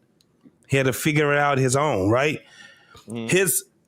That thing where we look at it as you guys were like the beginning of like millennial. Is that what they call it? Yeah. He was right at the end of the Gen X, but I consider him as a millennial because the things that he did, the things that we started doing in life, once he got grown and he started, my brother, he 45, 46, something like that now? That motherfucker was faster at a lot of business shit. It was just shit that I was doing that even to this day, he like, how the fuck is this nigga like how he is, right? It was because I shared a lot of my parents, their generation shit. I had an uncle that was only 8 years older than me. So when I got grown, my uncle and I and all my cousins that was 8 years, 7 years older than me, I already learned from them. And we got kind of, you know what I'm saying? When it got to the point, it ain't like that no more. Yeah. Like y'all millennials, y'all don't have that type of a bond with Z's at all. And one of the reasons is because first and foremost, your parents didn't have a whole bunch of kids like our parents had. My grandparents had a shitload of fucking kids. All of those goddamn baby boomers, that's why they called them baby boomers. It was a boom into that whole thing. So we had uncles from 2 years older than us. Some of them, we had uncles that was younger than us. All the way to motherfuckers that was like our parents' age and shit like that. It was all fucked up back then when it came down to that type of a thing. So now what we have is something brand spanking new. This shit is brand spanking new. So when I look at a Fantastic, Hamp, and motherfuckers like that, man, y'all motherfuckers, I said, shit, nigga, this is the motherfuckers we need to learn because we get faster by learning from y'all. Y'all right in that sweet spot where my generation is kind of like, we got to listen to these niggas because they right there where we at. They right there where we at. They just, 8, 10 years younger than us, but these motherfuckers is right there where we at. But on the same spot, because I see you shaking your head, coach, on the same spot, y'all got to listen to us, right? Because we ain't out this motherfucker. Shit, matter of fact, if you look at motherfuckers in my generation, motherfuckers be like, they be amazed when we tell them the age we are. They be like, nigga, you 50, 51, 52. Get the fuck out of here. I have no idea of what this shit is right now, but that's how it is. So it's kind of hard for us to be able to figure out who's 10 years younger, who's 10 years older at this point right now. But we have these young motherfuckers right now, and I'm listening to what you're saying, Mr. Williams, that they have missed something, right? Because they don't share the same things that we share with our parents and our parents' siblings. That's where the problem is. I had an uncle that was only 8. I had another uncle that was only 4 years younger, older than me. And they were lost until they got a chance to hang around us. Once I got 18, man, it was something different. Totally different. But when you talking about what you doing right now, Mr. Williams, the marriage thing, that shit actually is a good thing. Probably should have did it earlier.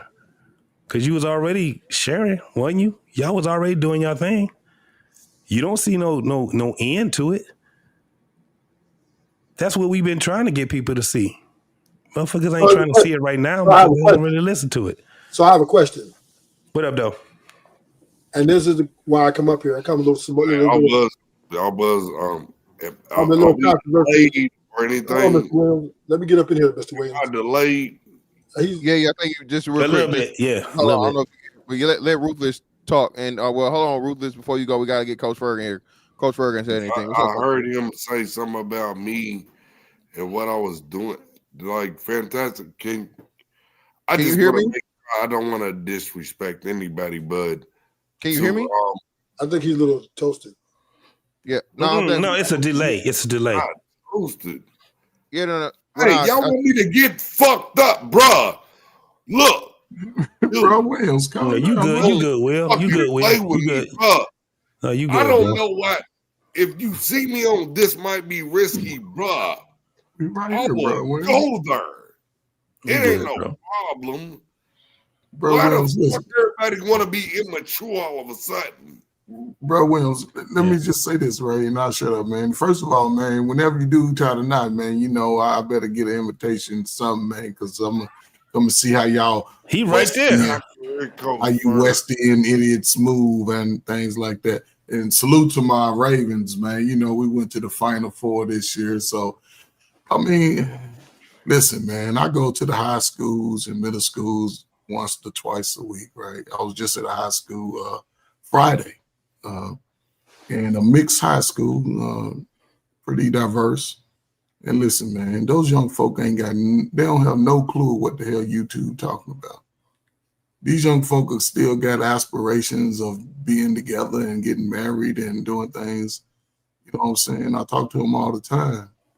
And I ask them all if they feel, you know, from the black girls, the white boys, the white girls, Asians.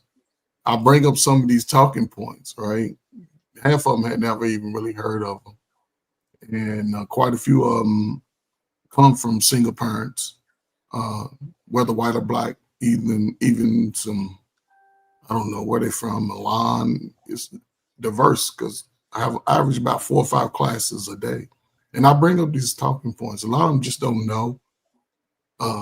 Actually, they haven't thought about it that far about, you know, what the YouTube is and whether or not they want to be in a relationship or it ain't good to marry or not marry. So, you know, a lot of them don't get the conversations. I'm sure JT can attest to when you got a father and mother in the home, one of them will go have a conversation with you at some point about some real shit about life. And a lot of people don't get that because a lot of parents are caught up in their own personal lives at this point. Us modern people, it's about what we want first. F them kids. Kid can't read, oh well. Kid overweight, oh well. Emotionally disturbed, oh well. And I think that's where, you know, for me, you know, just seeing it, and even for my own son, I'm glad he listens to me and he's taking his advice from me.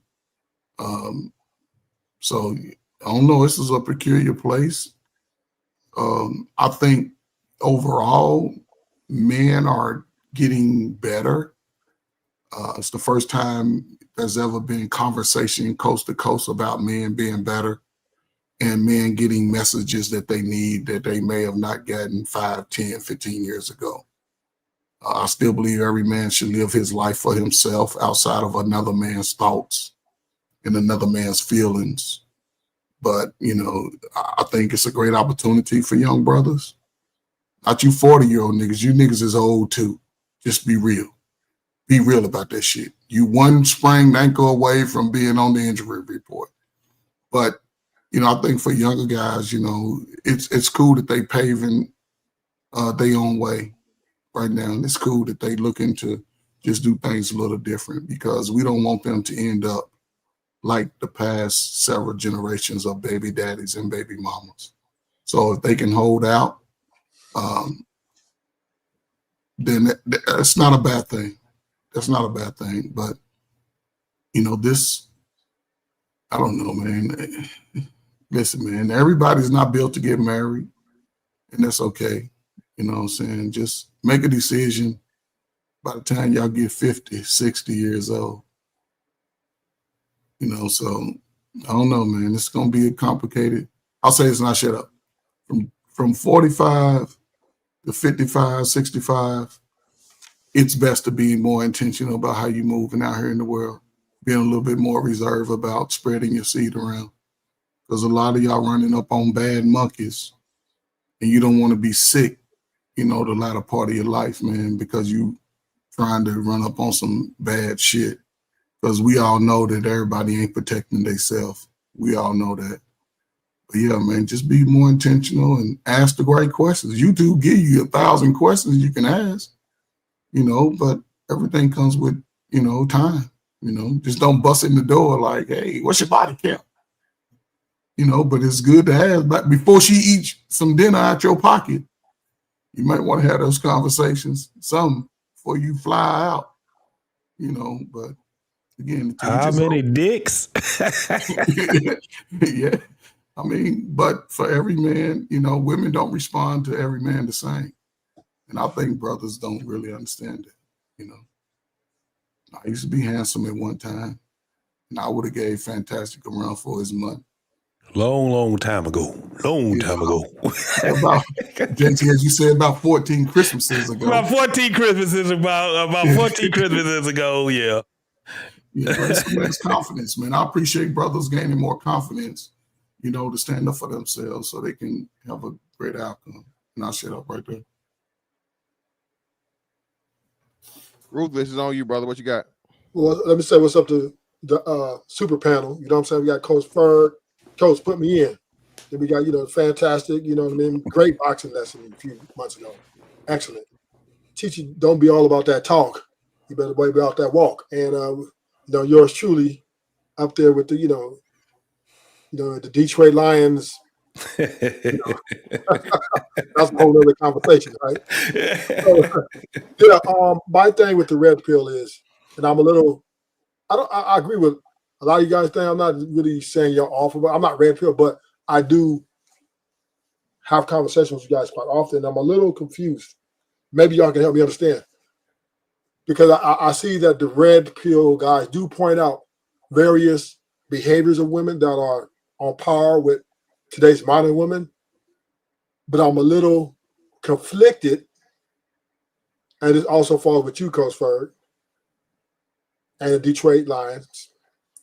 I just feel like men are still selling that used car to me, right? About this marriage thing, right? I don't see why is it such a, like, why are we still trying to sell this outdated institution of marriage when it's not working, right? When we have all the information, we got all the fantastic, you know, Mr. Statman up there. He got every stat you can ever think about why women are no longer good for long-term commitment. But yet we're still selling along.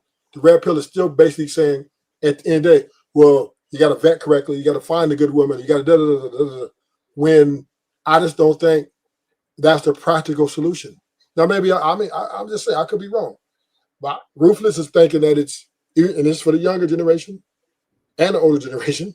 I just don't think women are good for long-term commitment anymore. I think they're good at short-term gratification better than they are long-term commitment. So I'm wondering if the red pill see it this way. Let me shout out this cash out real quick, and then I'm gonna answer your question.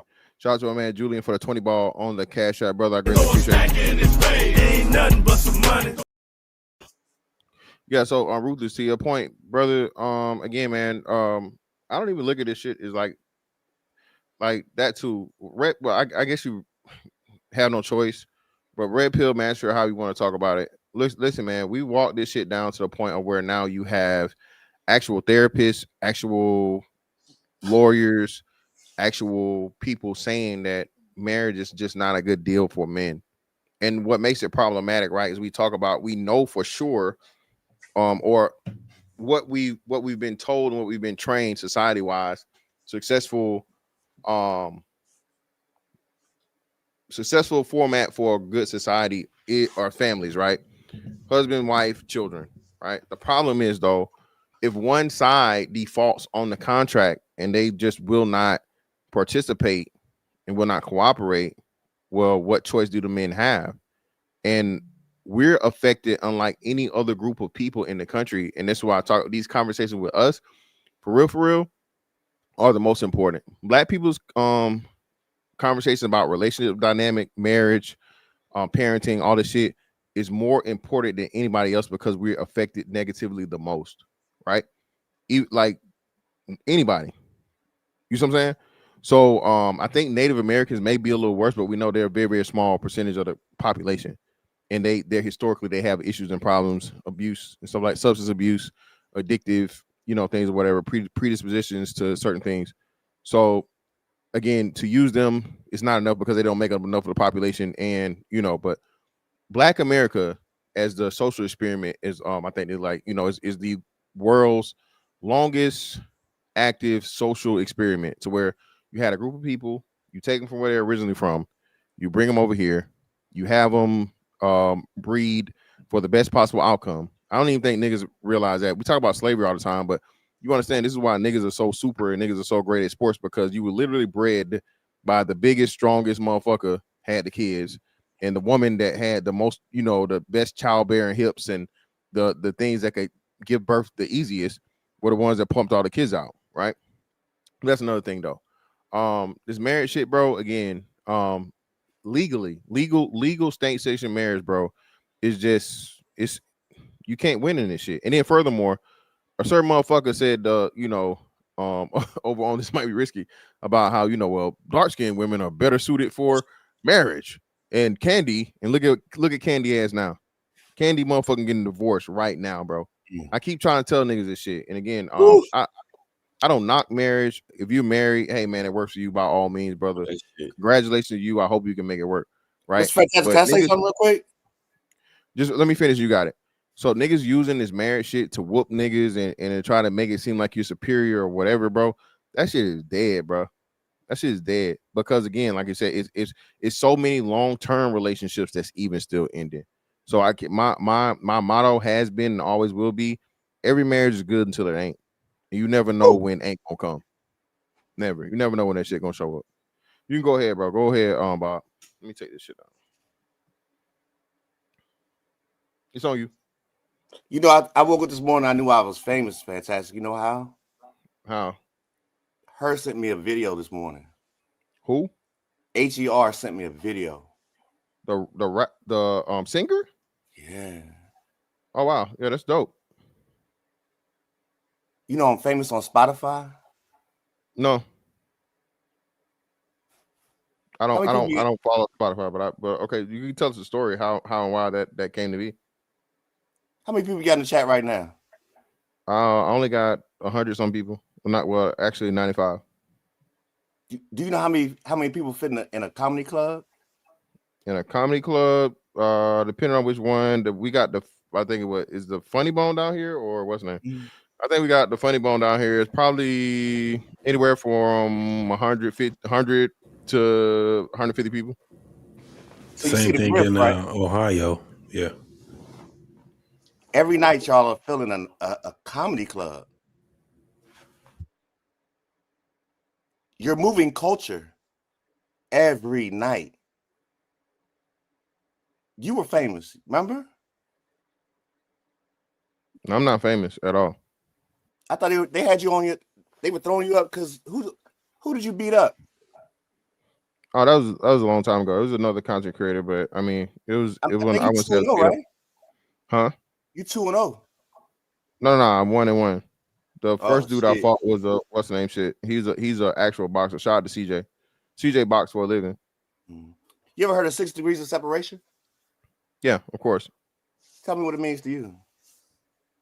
Pretty much, you know, everybody's 6 people away from whatever person you can think of. So Barack Obama, I know between 6 people, I could actually know somebody that knows somebody that knows somebody that knows somebody that knows Barack Obama.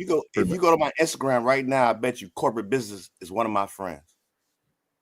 Okay. Do you know who that is? No. Everybody in Chicago know. Okay. Well, I'm not from Chicago, so I that doesn't, you know what I'm saying, that doesn't resonate with me. You can enlighten me though to who that is. I don't really know. I like him. He's famous. He has a show called Black Chicago Be Like. Okay. Something like that on YouTube. This man got 10 million followers. Who is it? 10 million? 10, I mean, he might have more than that. No shade. I'm just a new friend. You understand? I was touching people when y'all were talking about me. I said, hold up, 6 degrees of separation. All I gotta do is use your fame and turn it against you. Do you know that I was waiting for New Year's for this one. But you know the show I watched the most in 2025? What's that? This Might Be Risky. Shout out to them. Shout out to him. You part of the crew, ain't you? Well, no, that's his platform. I have a show that I do with him on Mondays, but I mean that's his platform. So yeah, So I mean that's him and Aaron got a show together. Don't play like that. I'm not playing that. I just said that's literally what I just said. But like I said, his platform is his platform. You keep digging deeper and deeper. I don't know when they're gonna tell you fucked up. How did I fuck up? I was really gonna spaz on you, but I really feel like it's too easy now. Okay, it sounds good, but brother, you know how I said I'm 1-1. I'm Infinity and O against you, brother. So I mean, how you want to make it? I mean, the Twilight Zone is real, my brother. Indeed. I mean, I really felt crazy because I had to do a lot of shit to get on the internet these last couple of days. I was clicking shit so fucking fast. Like my shit blowing up. I know I'm fucking famous, nigga. You hear all this Dan? Yeah. I'm feeling it on my fucking wrist, nigga. I'm hot in these streets, nigga. Congratulations. I didn't want to do shit. Y'all made me do this shit. Congratulations. What's wrong with you old niggas, man? This is your fault. Oh, get him, please get him.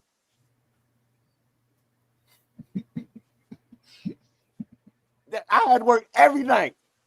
I had to listen to music up and down this motherfucking highway to blow up my fucking Spotify.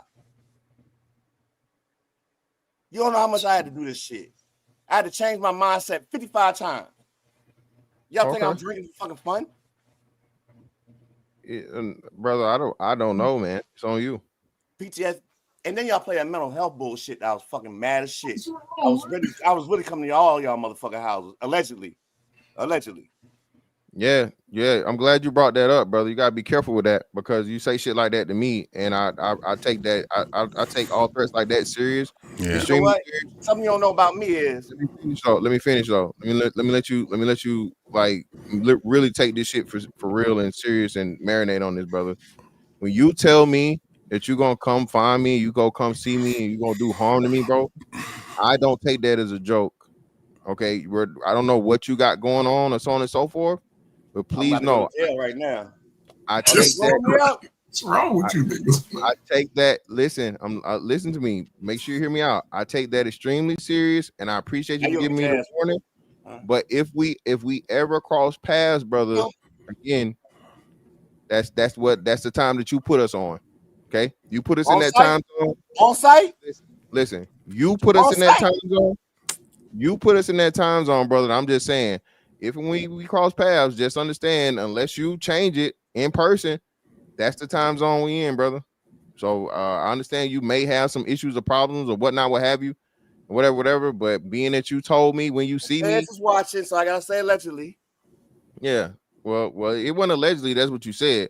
But like I said, all I'm saying is, I'm just saying, hey, brother, if you're on that time zone when you see me, brother, just be prepared. If not, you're gonna have to let me know that we, you know what I'm saying, the time zone has changed. If and if we call fast, brother. That's all I'm letting you know. I ain't got shout out to 2 Chainz. Because I kept listening to the Feds was watching, and I was like, man, I can't say but so much shit on the phone. OG crazy motherfucker. I already said it, but it's cool though. I feel you. You talking about 2 Chainz? Huh? You talking about 2 Chainz? Yeah. Oh, my bad, 2 Chainz. Yeah. Some say this is fantastic about on site. You respect that because it's deliberate, man. Yeah, it's cool. Listen, man. Listen, bro. But nah, we can shift the combo, bro. I want to talk about on site. We already covered that. It's gonna be because he playing with me. Nobody's playing at all. Crazy motherfucker. That's why I made sure I clearly said everything. You know, I got 2 sons, right? Yeah. What that mean to me? Video game, something.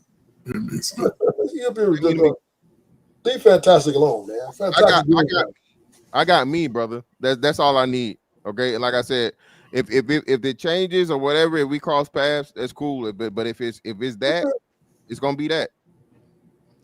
And may the Lord be with all of us. Anyway, we move forward. Godspeed. Yeah, bro. Listen, bro. Listen, I am from Macon, Georgia, brother. Okay, I've never been a street nigga, never wanted to be a street nigga. I ain't never been no gangster, I ain't never been no gang member. But one thing I done been for quite some time is a grown ass man, bro. So again, That's why I go around this shit and I don't ever tell nobody what I'm gonna do to them and this, that, and the other, so on and so forth, bro. I never do that shit because I understand what what I comes always had behind a problem with you. Here's what it is. You know what I always had a problem with you about Fantastic is y'all never asked me who I was. We don't give a fuck. Well, I don't listen, bro. You're one of many. You said this, so this is the internet, right? There are billions of people on the internet, right? So I've done interviews for the most part. So if I'm doing an interview, by all means, I ask a person who they are and all those things, so on and so forth. But if it's just a random panel or whatever, brother, and we having a conversation, random panel or conversation, you just having to pop on the thing like people do all the time. It's not my job to interview you, brother, and find out. I know the fans watching now, nigga. Oh, you so lucky. So again, man, like I said, shout out to the brother. I don't know if he's still in the chat right now, but one of the brothers, because you had your whole name up here, and I'm glad you changed it. You changed your government, right? The night you came up here, and we discovered that you were involved in what you were involved in. You know what you're talking about? Yeah, I do. We reviewed it while you were on the panel. I know exactly what I'm talking about. Digging deeper. You were here for what? Not well. Pause. We don't need to get deeper, brother. You know what I'm saying? I mean, you really don't. All of it needs to be covered, man. We cover all of it. Hey, let me ask you one question since you're so chatty. Who put the $500 bounty on me? That's what it's coming to. I have no idea. I can tell you this. I didn't get no $500. But y'all had a lot of secret meetings, I see. It's not no secret meetings. I don't know what the fuck you talking y'all about. had some shit restricted. I was trying to get in there. Y'all locked down super chat. I didn't want to get into all this. Allegedly, this is what I'm saying. I don't know the fans is watching. But there was a lot of times my shit was locked up. You know what I'm saying? What you mean? I don't know what you're talking about. This is what I'm trying to tell you. Oh, if no. you were blocked, blocked. Well, hold on, bro. If you were blocked over here, you wouldn't be able to get on my panel. If I wanted to block you. You're the only one not smart enough to lock it down like the other ones. What do you mean? I don't know. I found a weak link. Hey, why y'all entertaining this crazy? That nigga got mental health issues, man. So now, nigga, now I'm strong. Now I'm strong. That's how you block a motherfucker. Shit, that's. I guess he wanted to get blocked. So, that, man. I'm a genie tonight, nigga. Your wish is my command. There you go, nigga. Damn. That nigga crazy. Damn. Jesus Christ, bro. Yeah, damn, man. Only dead homie. That nigga crazy. Listen, then we'll get you back. We gonna get back on the combo, bro. Yeah, for sure. No. Half a nickel. Oh, there we go. Oh shit, my bad, brother. No, I thought shout out to Wanda 1L6K1I, brother. That's a lot of things that look like ones and L's, brother. I greatly appreciate you though. Lixie, that's what it probably is. Ain't nothing but some money. For support, brother. Hey man, don't send me no more money to tell me I missed your money, man. Just at me in the chat, and that way I can pick it up with somebody in the mods. Let me know. Shout out to Robert Platinum again for another 2. Appreciate you. Ain't nothing but some money. 23 and me sent me back a blank sheet of paper, man. Y'all wilding, bro. They definitely stole your shout out to brother Wanda again, man, for the 2. Appreciate you. Ain't nothing but some money. You got my $5 super chat, brother. I missed it, brother. I didn't forget it. I greatly appreciate you. You got a free $2 on me, brother, for that one. Listen, man, y'all know who it is. Shout out to Creed, the lovely lady with the money, always coming through with the 10 gifted memberships. That's $25,000 alpaca. You block that shit. You don't rubble. Put the club soda on there. Putting the club soda on there. Everybody say thank you to Creed if you caught one of those memberships, and please maintain it. Shout out to my man, a man supporting man for the 5. Ain't nothing but some money. What this Hassan Campbell looking ass nigga looking talking about? See, a man supporting man, bro. I take offense to that, brother, because we know this nigga look like Gilly the Kid. We already covered this, brother. I already got the thumbnail and everything. That nigga look like Gilly the Kid, not motherfucking nobody else. Mm-hmm. Shout out to man, Marcellus Davis for the 21 membership message, brother. I appreciate you. Ain't nothing but some money. Here we go with the hating shit, man. Here we go with the hating shit. It's a different year. Y'all niggas get y'all money together. We gonna see this year, goddamn. Because my understanding is Ohio State losing. Okay? They is. I think Ohio State losing right now. All right. I can't say too much in that because Michigan is they still 17? They still number 17? Yeah, Michigan and out of it, bro. Yeah, it's a wrap. Hey, everybody graduated, man. Shit. It's a wrap. So hey, look, I still got the Letterman on though. I still be fucking with the Letterman though. Yeah, all them recruits y'all lost too with. Yeah. I want all them violations y'all was finna get. Yeah, everybody got scared. We're going somewhere else. Hey, look, man, we got to rebuild. I ain't gonna even lie. We got to rebuild. Harbaugh was like, man, we gonna do what we gotta do. Yeah, man. We seen that shit go. I said, damn, 17? Woo. Yeah, man. There's a lot going on in U of M right now, man. No doubt. Harbaugh cost Michigan quite a bit of, because a lot of people got scared. Yeah, it's a lot. It's a lot going on there, man. Most definitely, man. But yeah, what the hell happened to Playboy? That nigga went and took a nap. Yeah, nigga, shit done wore off. Hey man, he say he had that furniture to put together, man. They done put it to work. And he sitting there looking at us. He like, shit, I done forgot I was on the goddamn stream. Shit. Hey man, shout out to him though. For sure, man. I'll say this. One thing I've never tried to do is push marriage. I got a son, man. I'm not telling him to run out here and get married. No, it's gonna take him some time. But one thing I do see that younger women are doing differently than these 40-year-olds who are in the same boat. They moving a little different than these older women. They're not trying to go in that same path because they're looking at, because they seeing the results that those women that got. I don't know if you go into spaces where younger people are. I'm talking to them. I'm in the space. Yes. I'm talking about women in the streets. I'm talking about women. They second go. What up, though, man? What's popping with you? I'll be right back. No, that's just the difference. They not listening. They moving a little different. I think the younger women are way worse because back in the day, younger women were impressionable, so that's why y'all see older young women get together. But now, women are not impressionable for men no more. They're impressionable on social media, so they're coming with a lot more baggage already. At age 18, they already coming with this delusional ass mindset. That's true in some cases, but Coach Ferg kind of right. I got a 24-year-old son and a 20-year-old son. And I noticed that these young people, they be having boyfriends and girlfriends a long time now. These younger people are doing these long-term relationships. Like my son, his girlfriends be 3, 4, 5 years every time. And like he 24 now, been with the chick 3 years. They got an apartment together. And I ain't gonna lie, I push marriage. I tell them like this: you want to get your woman out the streets as fast as possible. Why wait to get married at 30?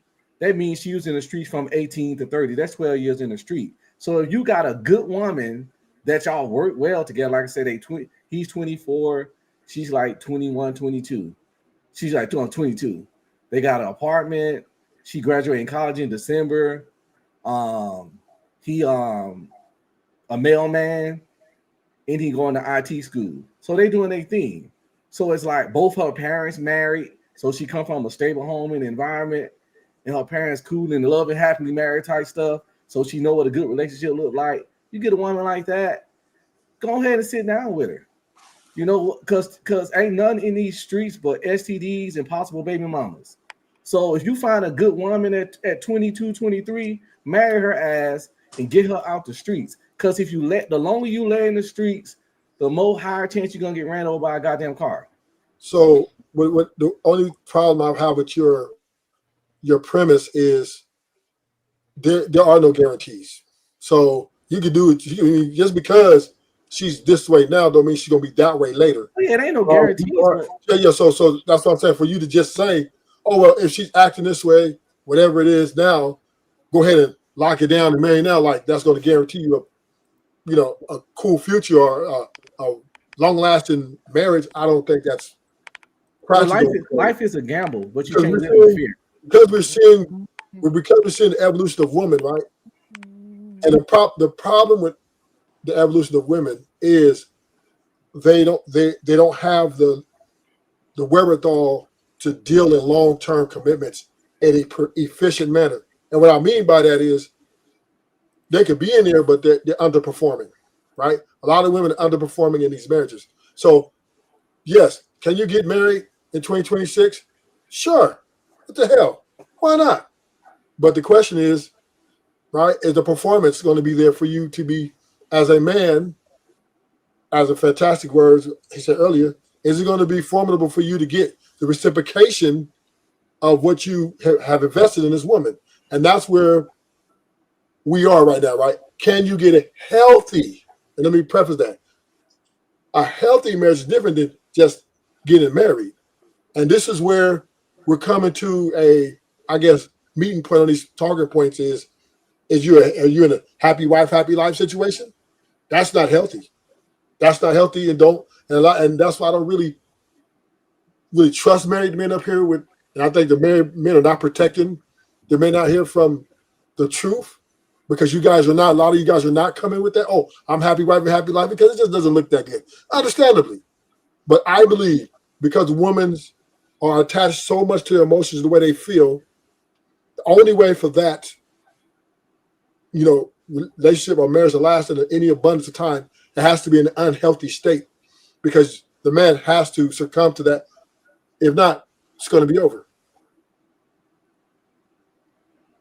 That's pessimistic.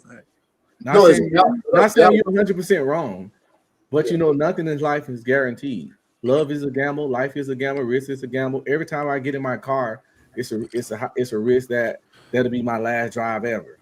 Every time I get in a plane, that's a risk. It's going to be my last flight ever. Every time I jump in the ocean or the pool, that's a chance it's going to be my last swim ever. Matter of fact, every time I go to sleep at night, it's a chance that's going to be my last night of sleep. So you can't live life in fear. If you live life in fear, you're going to get stagnant. You're going to be stuck. Living in fear gets you stuck. Yes, marriage is scary. Yes, relationship is a risk. But if you do it right, it's a risk worth taking. But there's a difference between fear and wisdom, right? So we understand that the definition of insanity is trying to do the same thing over again and get a different result. So I understand. I would get married 3 times. It's not what I'm just saying. It's not fear. Fear. I mean, come on. But you get married 1, 2, 3 times. I get it. But there is nothing wrong with being wiser, and you have to make the proper adjustment and assessment to what you're going to be to make your happiness secure as a man. And to sign up for somebody else's happiness is a foolish and very risky situation for someone, because we understand happiness is fleeting. And that's what basically, when you get married or in a long term, you're basically signing up to make someone else happy for the man's point of view, because this is the way the women are hardwired. See, I don't believe that. Because how can I say, if people are getting married, the woman and the man should be happy together. And you shouldn't be signing up for her happiness. You know what I mean? We all should be happy under one accord, and we all should just focus on us and do what we need to do as a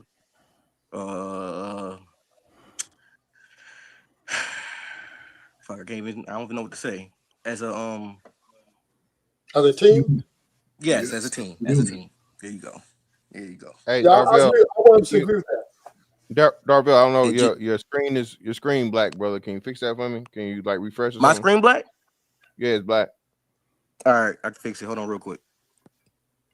So the thing is that I got grown ass daughters, nigga. I felt for a long time that I was cursed. and the craziest part is that I got some grown ass fucking daughters right now.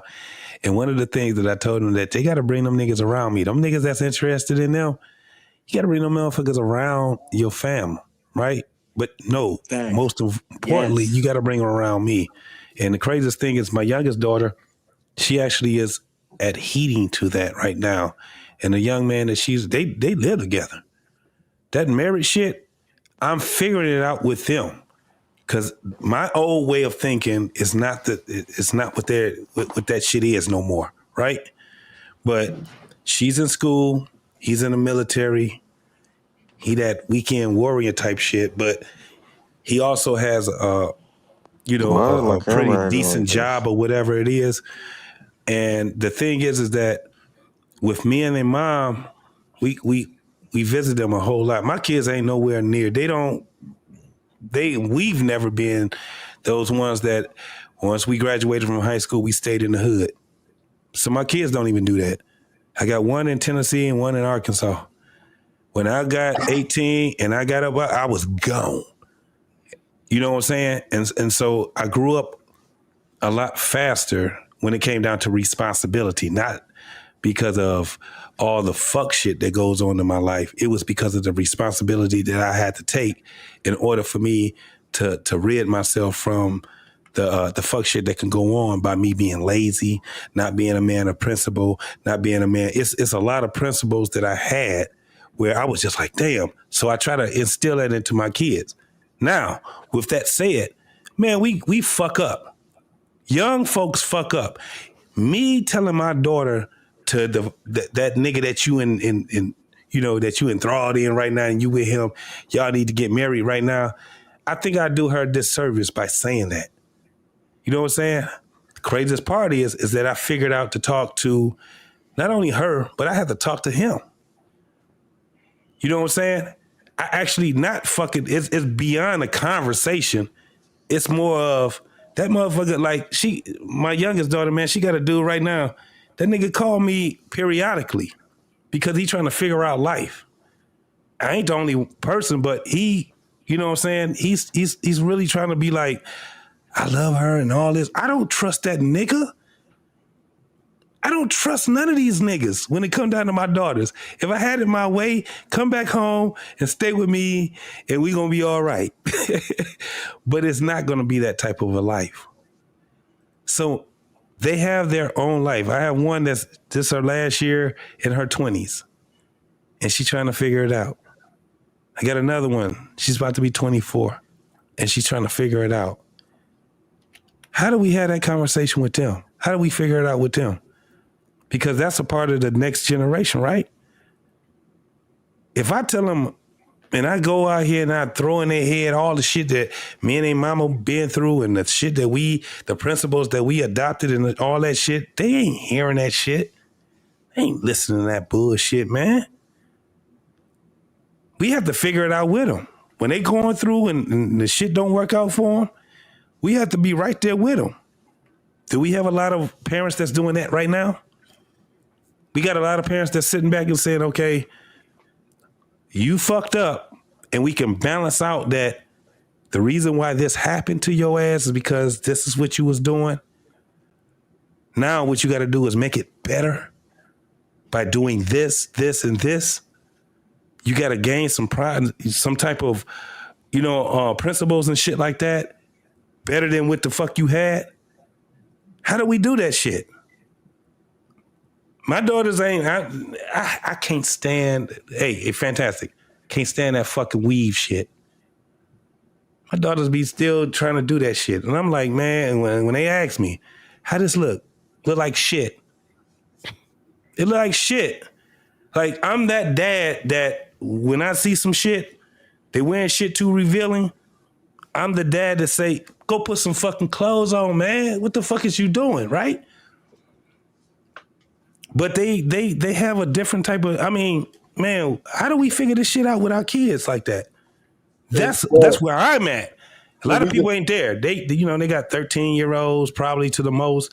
Some motherfuckers got 7-year-olds. They can't see that far out. I got motherfuckers that I'm about to have a grandchild, man, and you know what I'm saying, in 6-7 years, he gonna be a teenager. That's where I'm at. So go ahead, bro. I'm sorry. Hold on real quick. Let me shout out to my man Maurice November, bro, for the 5 on the Cash App. I greatly appreciate you. So all I can say is in this present society, especially for the women, right? Because women are the most protected species on the face of the earth. And we are seeing that even with their behavior patterns, the things that they're doing are very unhealthy to the community, to the marriages and all that. There's always people that's going to come save them and blame it on the man, right? So as long as the accountability is off of them and on the men, why would she need to feel that she needs to get better, right? Why would she? When all she has to do is wake up and say, "Oh, I'm pretty," and everybody's gonna support my endeavors, even though it might be not the best thing. Like you said, the lashes, the revealing clothes, the weaves, but who cares, right? Because who's gonna? Dad might not agree with it, but Dad is not the majority, right? Dad is not the world. He's not in life, and parents will understand. And I will say this: life is bigger than the house, right? And parents can give advice and we can try to give the best suitable survival skills. But at the end of the day, the world is bigger than us, and they have a lot more influence, a lot more reach to touch your children. So at that point, you have to just cross your fingers, you know what I'm saying, and pray. Because at the end of the day, this society is, in my opinion, moving towards a pro-woman, pro-panda woman, woman serving, bowing down to society, right? And that's where it's moving to. A lot of men are becoming more acquiescent because the white man is already gone. He already getting dog walked by his woman. Asian man, he getting crushed already. He been getting crushed. Black men, we're like 50-50, right? We got some of us that stand on principle, like, I'm gonna run it. Then the other 50, they simp gods, betas, right? They're bowing down, right? And this is where the division is on these panels, because we got men who feel like, blame the man, and don't hold the woman to accountable. Then we have other men who hold the women accountable, and that's where we at. So we're divided on this issue as men, black men particularly. So yeah, I know Coach Verb might not agree with me, but so only what I don't agree is that actually it's going in reverse of what you believe it is today. Men are finding their voice. Men are actually having the conversations in real time to find their voice. Yeah, so, but they're divided. But it's supposed to be divided. We was divided more than we are today. Men are coming to a space now, even men in marriages, single men, they understand that they're worth now. They starting to understand who they are, that they're more worthy of what society has deemed them to be.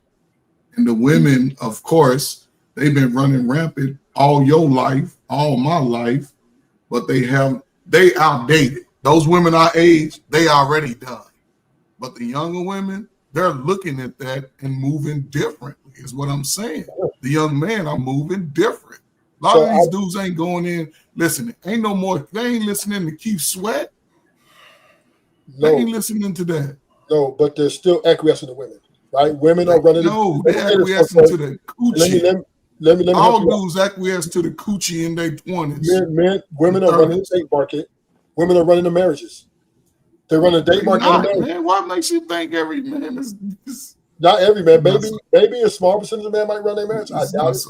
Because here's the problem. Here's the problem, Coach Ferg, and this is why the women are running the marriage. But if a man's supposed to provide for his wife, he's understandably. But because of the ideology of I don't need a man and who could check me, boo, and I think I'm better than you type women are out here. Even you can get like Aisha Curry, right? You give her everything her dreams imagine, right?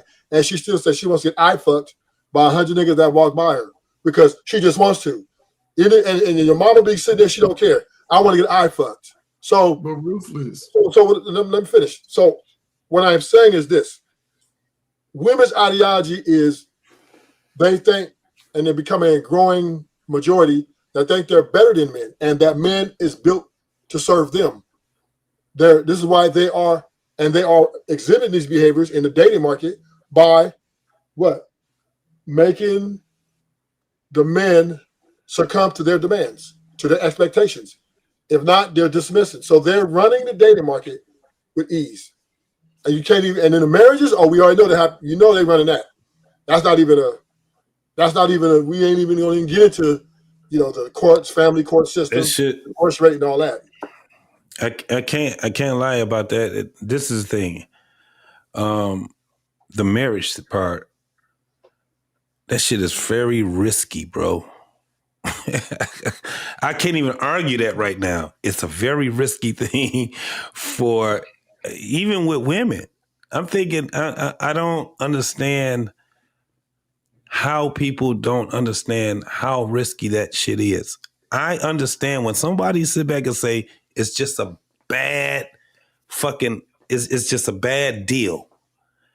I understand exactly what they mean when they say that. But for the majority of people to sit back and be like, y'all niggas is tripping, I'm like, no. It's being married. Now, this is the craziest thing about me, and Ferg, you know this. I spent the block. After 20 years of divorce, me and my kid's mom, we get back together. Hold on. Like, I don't want to glaze by that. I want to salute that shit. I don't want to salute that. Sometimes you bring it on back, man. Yeah, it's something on that surface you can salute, but it's, dog, do you know how much of a struggle that part of it is, right? You know the mindset you gotta have to even go back and say, after 20 years of divorce, and be like, let's do this. The reason being, and I can say from my point of view is this.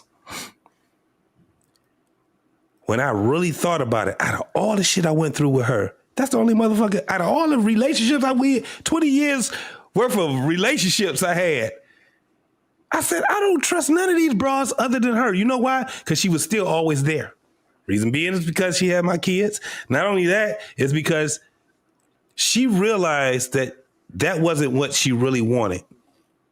And it was a moment that she had where she was just like, I'm going to try to, nigga, you don't want to do what I want you to do, then I'm going to do this type of thing. It took nigga, that was a lifetime of shit. Every time I had to go pick my kids up, I used to make her remember you did this shit. And I did that for so long until she was like, I'm tired of the bullshit. Who was the problem initially? You talk about in when we were married? Yeah. Let me be very candid. It was a combination of both of us. Okay. It was a combination of both of us. I got married at 24, right? No, I'll take that back. I was married at 22. I had my first child at 24. We were together at 15.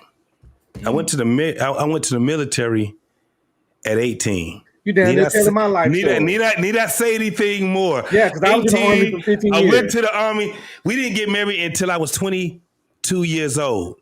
Can you imagine what was going on with that? So it's a combination of both. She was in college. 21 and didn't get married to like 24, 25. She was in college. Yeah. She was, we got married the same year she graduated college. And we planned it though. But it was so much shit in between all that shit, bro. Like when people talk about it, but when we got married, let me tell you, the shit was a marriage. Right, wrong, or indifferent, it was a marriage. You know what I'm saying? And I'm in the military. And at that time, 18 to 22, nigga, I was in the barracks like a motherfucker. And I got tired of being in the fucking barracks. Let me be 100. I was tired of being in the fucking barracks. That was the only one that was 100 in my, nigga, we was in high school, nigga. She had a savings account. And she gave me a one of those debit cards. Come on, man. I was out there. But here's the thing, though, to what Roots was saying, like, listen, and Brother Fantastic, I'm going to use you as an example, right, just because of this. There's not many brothers over the last 25, 30 years that actually have been able to retire after completing the terms of job requirements.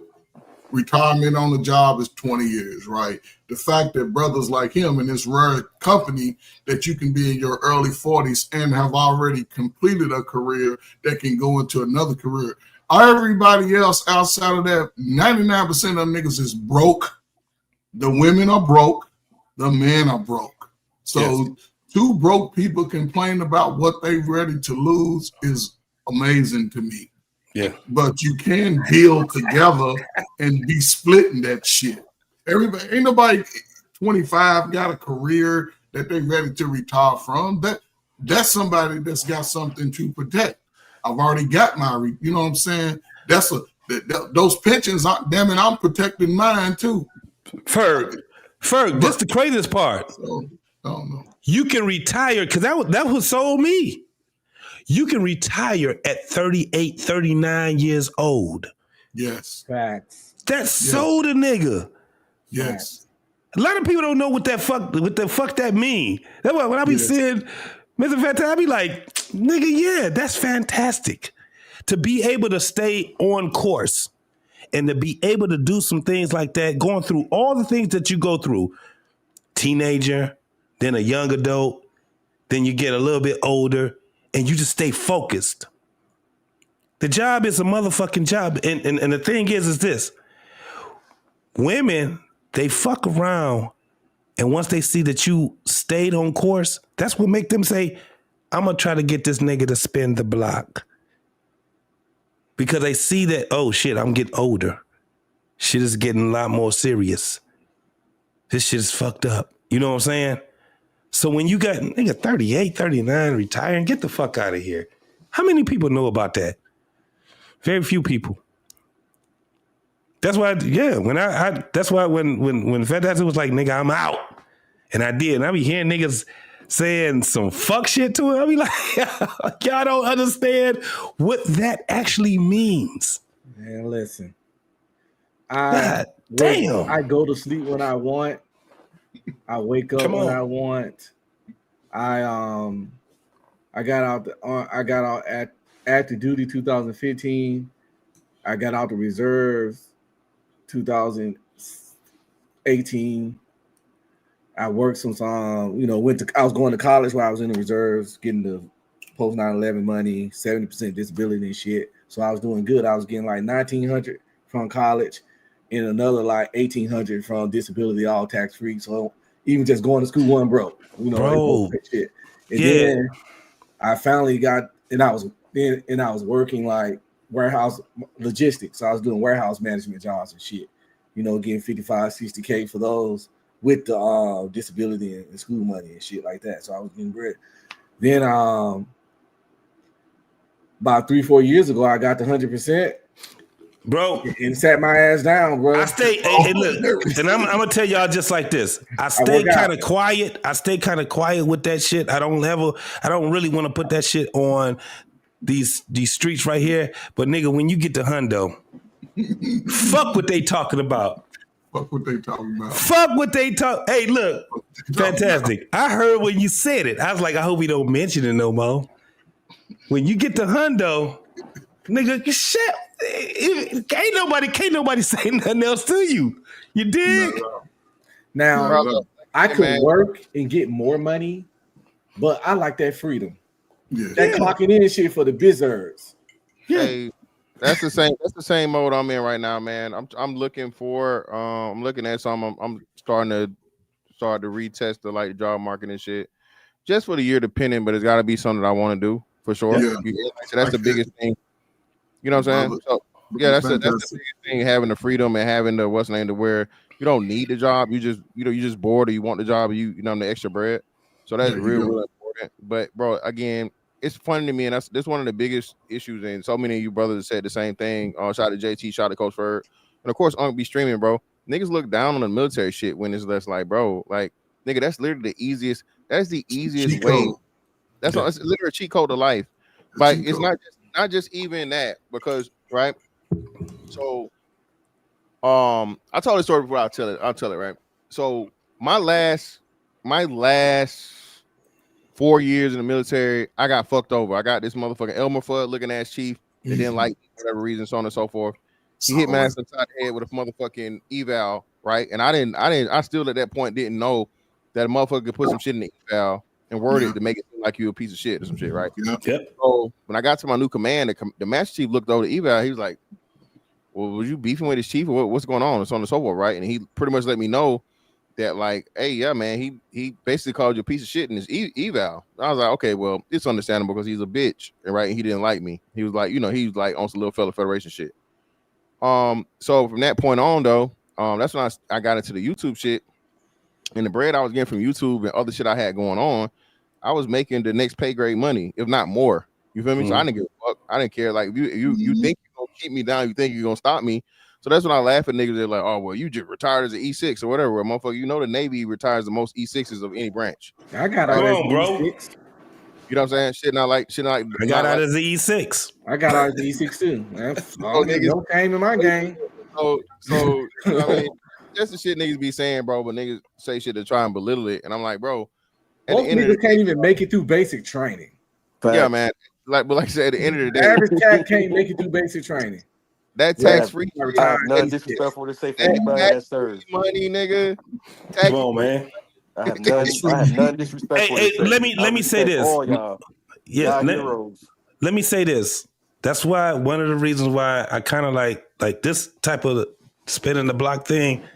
When I was in the military, 4 years, being in the military, my ex-wife, my wife then, she just graduated, social worker, the school of social worker, all that shit.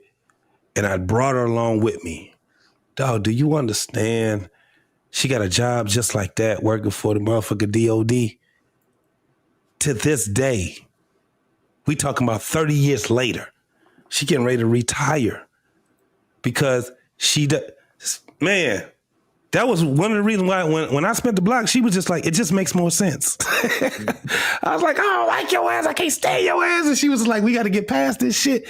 She was like, think about this. And she was telling me how she benefited by just marrying me, right? But I also benefited by marrying her because when I brought her along and we went overseas, nigga, all my friends were colonels. They were majors. Motherfuckers was commanders of fucking posts. You know what I'm saying? And then they ain't never stopped from that point on. When I got the E6, nigga, I was fast tracking. I was 24 years old when I got E5. I was 27 years old when I got E6. 24. Motherfuckers be calling 24-year-olds kids. Nigga, what are we talking about? It was something that got me to a point, and I don't know if it was on your channel or somebody else's channel, Fantastic, but they was like, motherfuckers, they should motherfuckers should be going to the motherfucking military for at least 2 years. Fuck, yeah. Like they do in Korea. They make them go in Korea. Nigga, it would catapult your thinking, if anything else. Yeah, your thinking, your money, the training, everything. Like, bro, listen. Niggas don't like. Again, the military shit. As much as people hate it, bro, they don't understand just how much value is in it, JT, and that's the sad part about it. Let me read this real quick. Shout out to my man, Sport Man for the 5. I appreciate your brother in the building for the 5. Ain't nothing but some money. This fantastic should have stayed in the Navy and worked his way to Fleet Admiral, 5-star status. No sir, no sir. Anything that mean I gotta be on boats, and I hate boats, man. Yeah, fuck them boats. Shout out to We Geeks Boy for the 5. I appreciate it. Ain't nothing but some money. Yeah, Gilly the granddad has been put in the motherfucking shadow realm. I gave him his fucking wish. But nah, man, listen, bro. Training, and not just the training for your job, financial training, financial literacy. How resume writing and shit like that, and so on and so forth. There's so many soft skills, right? I used to refer to them like soft skills, bro. And then being able to put that shit on your resume once you get out. Again, actually doing the job versus learning to do the job and having a piece of paper to say you know how to do the job. Yeah, it's a difference. Bro, you're 10 times, bro. If you did 4 years in the military and you're whatever electrician, mechanic, whatever it may be, right? Yeah. You've had to do that shit in real time. You're a veteran. You're automatically seen with discipline. You get a fucking honorable discharge from the military. Yep. You know how to take instruction. You know how to be a good teamwork or team leader, supervisor, all these different things. It's all baked in the cake. When you say this though, oh man, I ain't finna work for no white man, and this nigga, you working for a white man. Right now, who ready to lay you off? He ready to lay you off Friday. Friday's last day. And that's the mindset in our community that gets us fucked up every time. Plus, cats don't understand it's the gift that keeps on giving. Like, when I had 70% when I first got out, then I got up to 90, and I was still working my warehouse management jobs. And my wife was paying like for the insurance stuff. She's paying like $700 out her check because she's in the education system. She's not a teacher; she's an administrator. She's paying like $700 in that. Once I got to 100, I got on that whatever it is. I don't know. Champ VA, baby.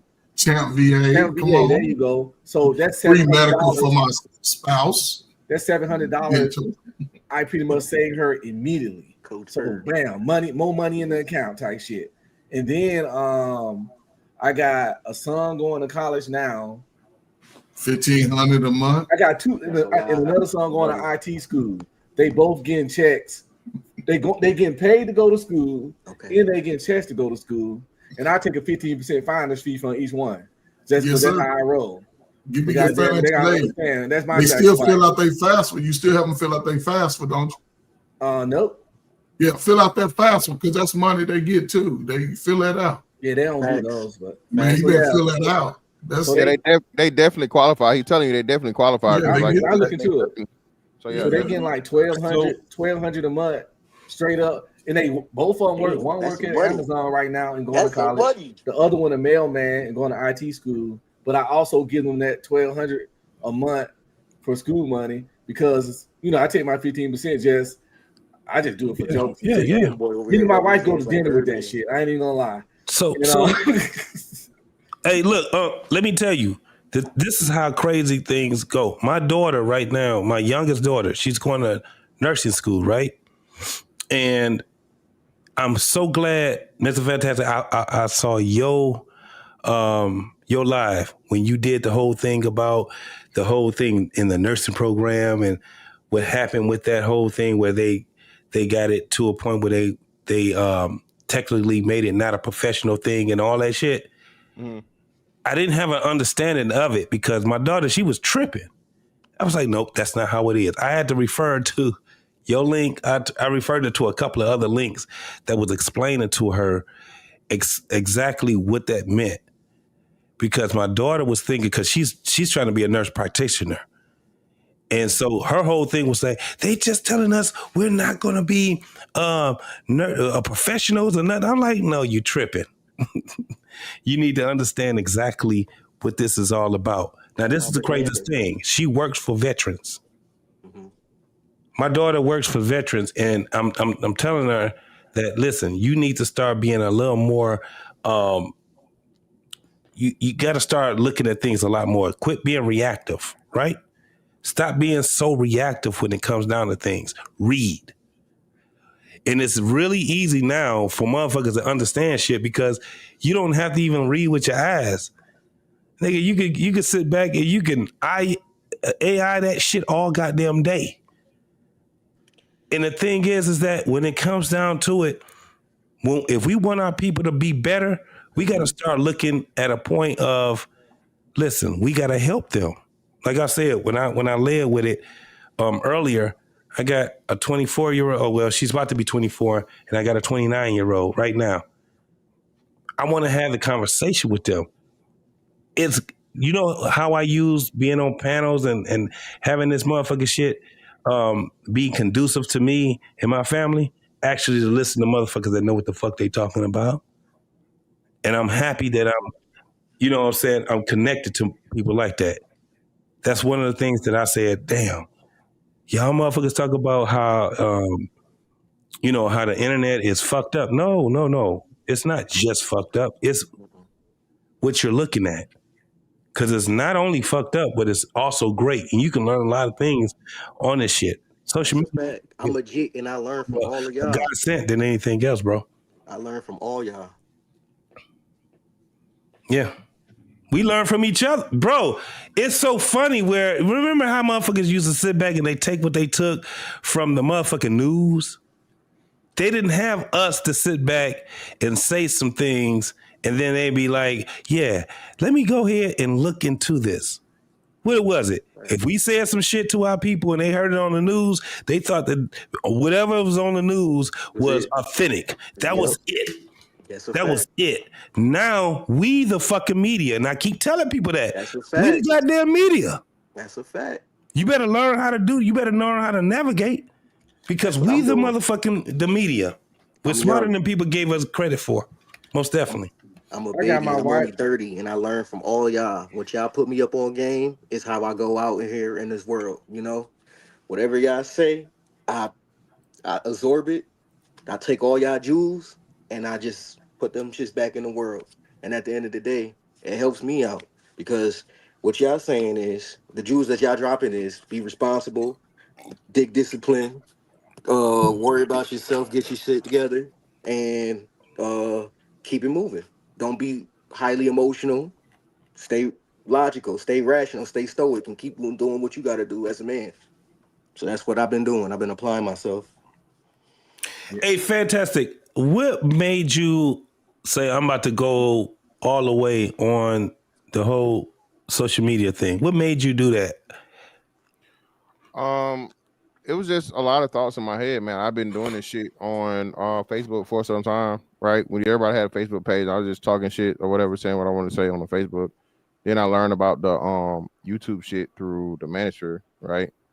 I've been watching it, and I was moving away from TV and like regular media and shit. So I was like, shit, fuck it. If people can hop on here and you know, speak their piece and say what they gotta say, shit, I can do it. You feel me? Yeah. So it was just like me trying to get the shit out of my head that I had inside my head. And you know, it's an outlet plus, you know, that's what it was for me. Especially like I said, being in like the crazy part about it is that like if COVID didn't happen, I probably would have left it alone. But since COVID happened and then you know we had all this extra downtime or whatever, and you know I found the groove or whatever, so that's what it was. Okay. That made a lot of sense. I think I've seen you, dog, for a minute, man. I think since 2012, I remember a guy, who was his name? Bernard. He's from Michigan. I know someone that actually was dating him, probably still is dating him. I know he was from Michigan. I don't know if he was from Detroit. His name was Bernard something. Bernard Riley? Yeah. Yeah. So I remember that's the first time I saw you. First time I ever saw you, I think you was just like a guest or whatever on there. Or some shit like that. All of us started about around that same time, say 2019. I think Bernard was before me, but all of us came through like I guess you call it like the trees. So you got like the Obsidian tree, you got the Angry Man tree, and you got the O'Shea tree, right? O'Shea really didn't do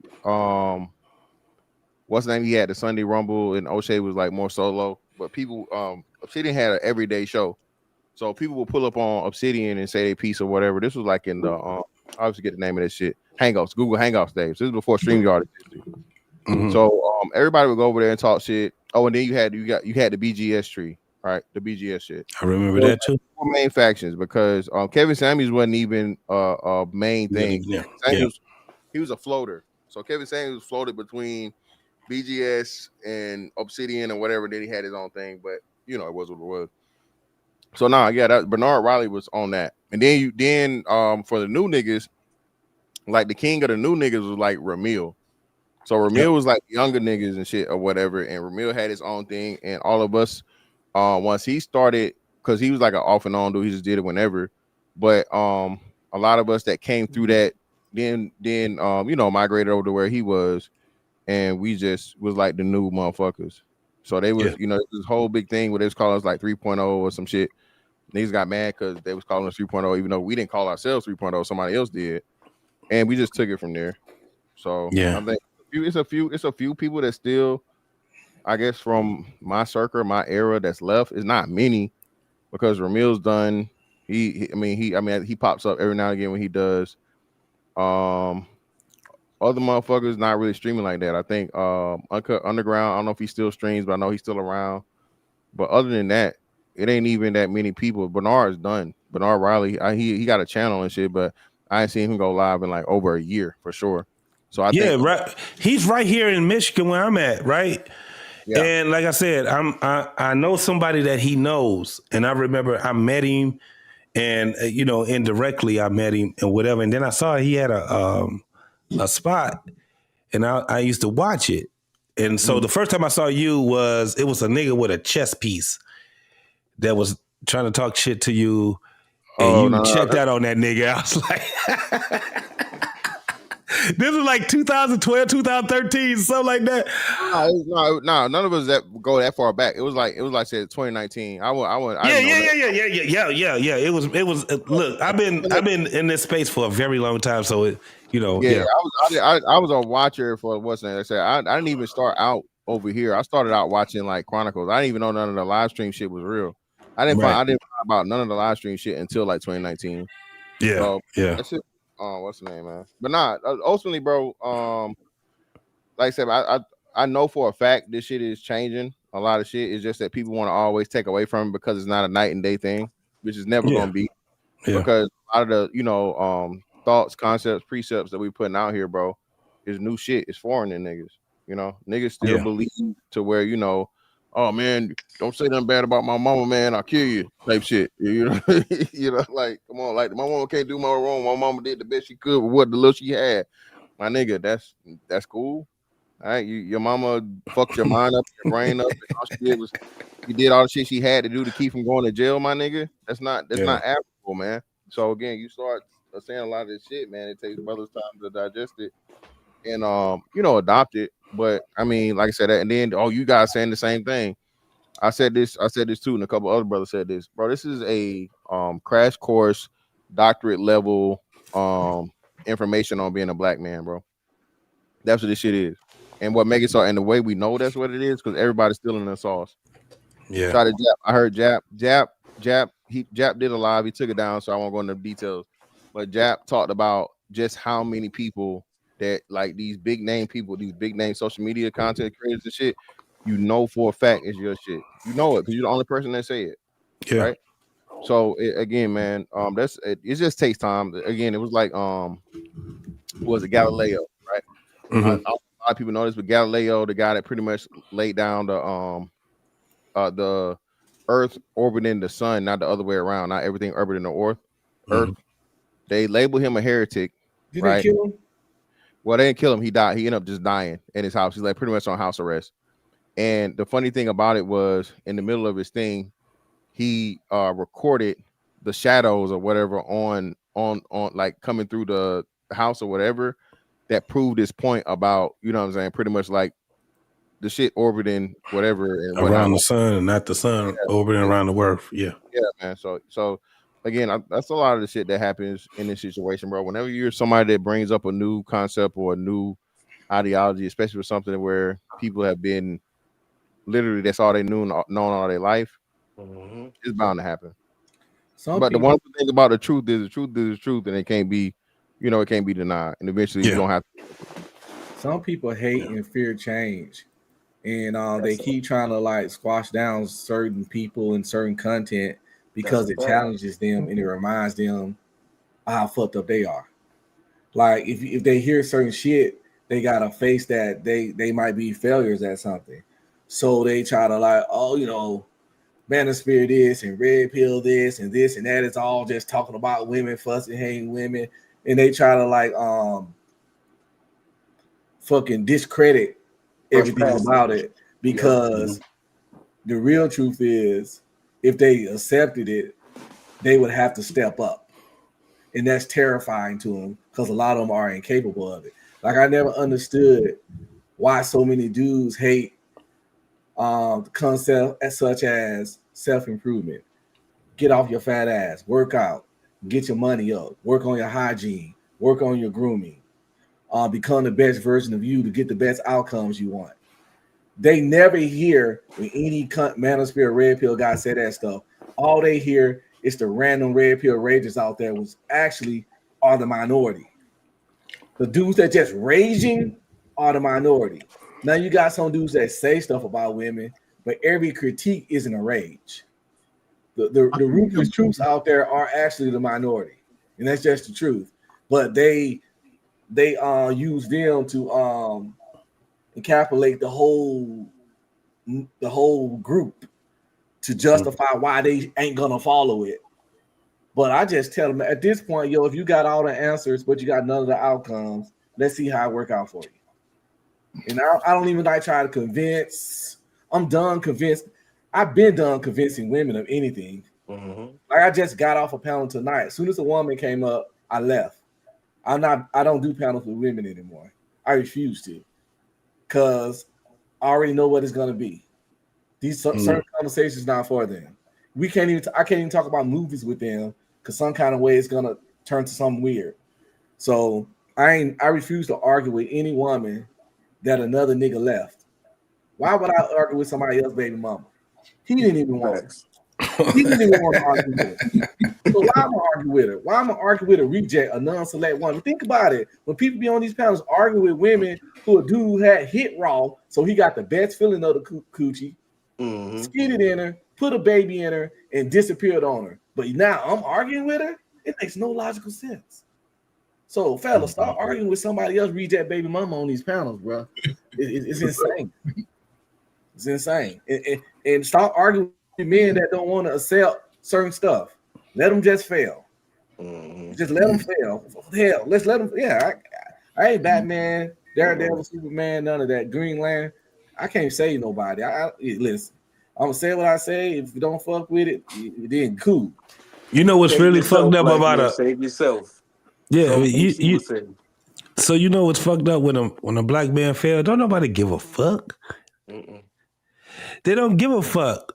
Hey, look, on your the best bet you got is that you got a mama that give a fuck. And when your mama stop giving a fuck, ain't nobody else giving a fuck. Once you ain't got your mama, see, we learned that from the baby boomers. They mama was, oh man, you always had that. They had 9 children. It was always that one motherfucker. Either it was the oldest one or the youngest one that was doing all the fuck up. They get all the goddamn, the mama is right there in there. They get all the, what they call it, where mom is just expanding on just their, just focusing on them. Attention, love. The attention. Making them the golden child. And so all the other kids, that's where they get to the point when mama die, the other kids, what they do? You got the sister, she'll be on your, it'll never be the brother do it. It'll never be the brother that will save the lowest one. It's always the goddamn sister. And the sister feel that she has to take on that shit. Brothers be like, nigga, look, I told you to do these things right here. You didn't want to do them. You on your own. The sister, and it's only 1 or 2 of them that'll sit back and be like, I'm going to sit back and I'm going to coddle my brother. And I'm going to try to get, because I know that he can do better. But other than that, when you got all them goddamn siblings, and this is baby boomers, you had the other ones that was like, fuck him. They'd take his kids. They'll bring his goddamn baby mama in. They will not fuck with him. That's what we had to learn as Gen Xers. Don't nobody give a fuck about you. You better give a fuck about yourself. Because the Gen Xers had one, it was a big ass family, wasn't it, Coach Ferg? If you was 4, if it was 4 of us, that's a big family. Because we didn't have big families like that. I had 5 sisters, and me and my brother. So the chances of your siblings giving a fuck about you is very low. You fuck it up, nigga. It's over with. You better have a best friend or somebody. But other than that, you ain't got that no more. You got your mama and you got a sister. Because the brother, he'll love you, but he ain't gonna love you like that. I rarely see guys that hate on the man of the spirit, red pill, all that kind of stuff, whatever, actually succeeding and winning that stuff. Oftentimes, you pay enough attention in the long run, it comes out that they should have probably followed this shit, get extremely fucked up. Like Destiny. He ended up losing his woman to a dude that was even more sassier than him.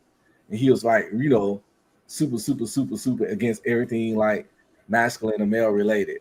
You got that Akash guy from the Flagrant. He hated everything masculine. But look at him now. His woman making him look like a fool. She won't even kiss him in public.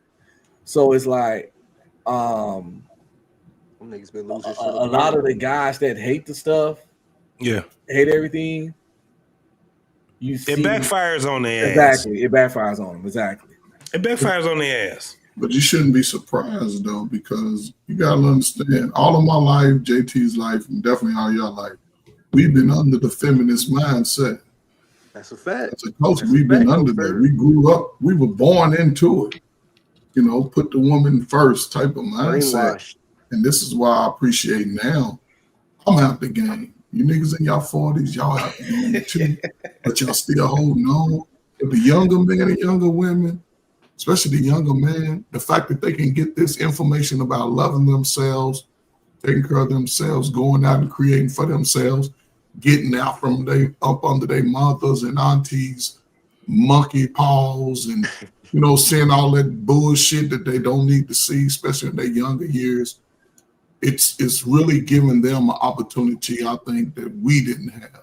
Yes. From what I'm seeing. And that's appreciative that this space is bringing those young men, because it's 11:53 here, almost 12. Somebody in California is getting real information at this time, what they need, because going forward, they need to understand that they are valuable themselves, that they are worthy themselves, and they can do it, but it's still the same old antic.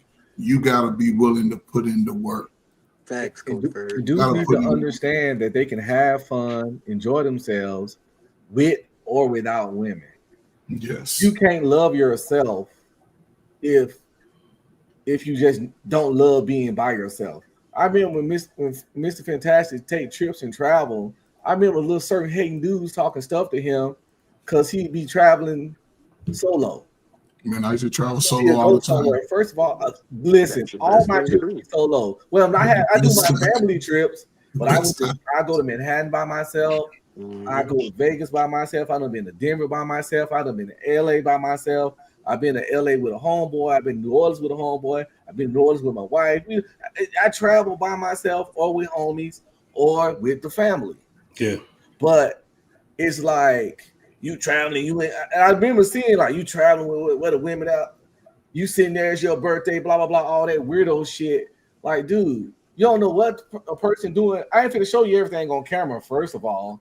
It's not your business. What are we talking about? I'm not Jay Vance, not knocking him, but he showed too much. And secondly, let's say I did travel by myself. Oh, fucking well. I love eating by myself. I go out by myself. Same here. And somebody can, if you got a certain kind of personality, you're not gonna be by yourself that long after that. Really, to be honest, especially if you're single, some people can go somewhere by themselves and be hanging with people before the night over. I done went to the club by myself and ended up club bar hopping from bar to bar with 3 or 4 people that I didn't come with. Yeah. They came together. I met them. We vibed out. Next thing you know, we kicking it in all the bars and going somewhere to eat afterwards. We don't have a ball. I've done that like dozens of times in life. So, but men need to understand that I like pussy.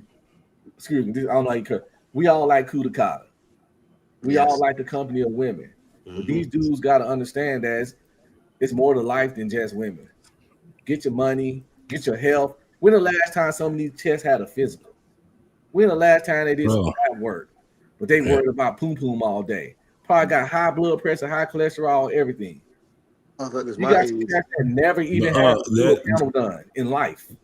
But that crazy ass thing is funny to me because men traveling by themselves is not unnormal to me. Nigga, that's my thing.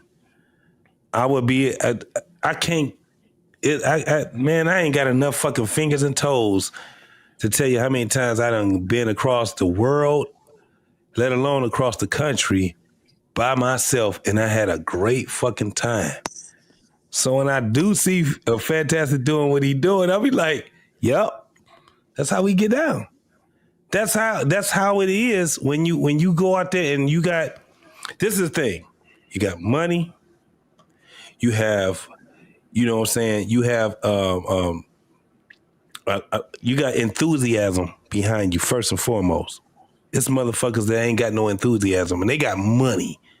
They don't go no fucking where. They don't do shit. They don't travel. They don't think that life is bigger than what they see right in front of them. So when I see a brother that's getting out here and doing this thing, that's what we did. Craziest thing is that even if I didn't know he was in the military, I'd say that's military shit right there. We did that shit. That's the shit. Like when they be talking about that passport bro, that passport bro shit, I was like, we didn't ever call it a fucking. That wasn't a fucking thing, nigga. That's what we did. I love traveling. I love seeing new stuff, and I love nice hotels, bro. Some of my best things about traveling. When I travel, a big percent of my traveling budget goes to the room I stay in. I love a nice hotel. I lived in Germany for 7 years. I've been in Spain. I was right next door to France. I've been to Brussels.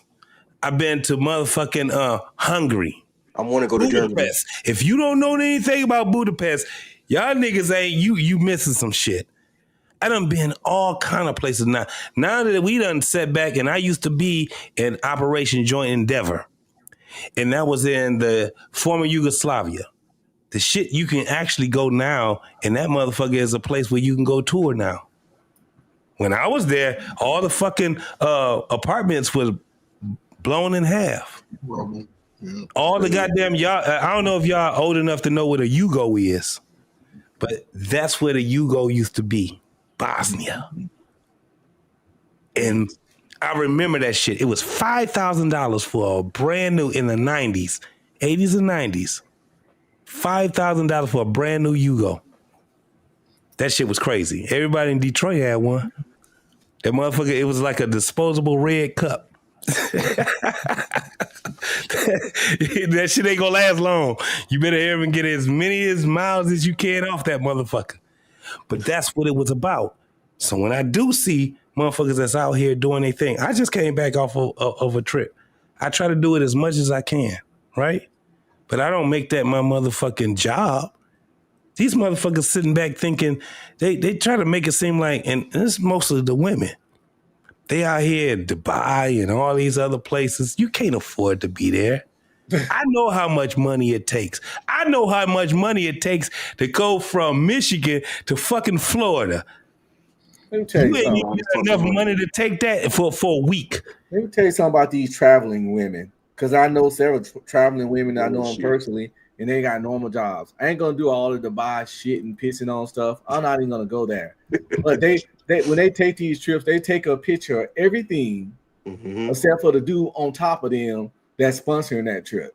That's a fact. They're gonna take a picture of every meal, every camel, every ride, every room, every fancy restaurant. But what's left out the picture is that dude that she's 9 times out of 10 ashamed of, that's sponsoring that trip, taking her to Pound Town, to PTU, Pound Town University, go Hammers.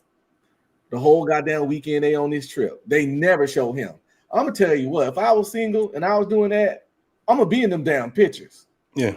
If I'm sponsoring the trip, I'm gonna be in them damn pictures. Simple as that.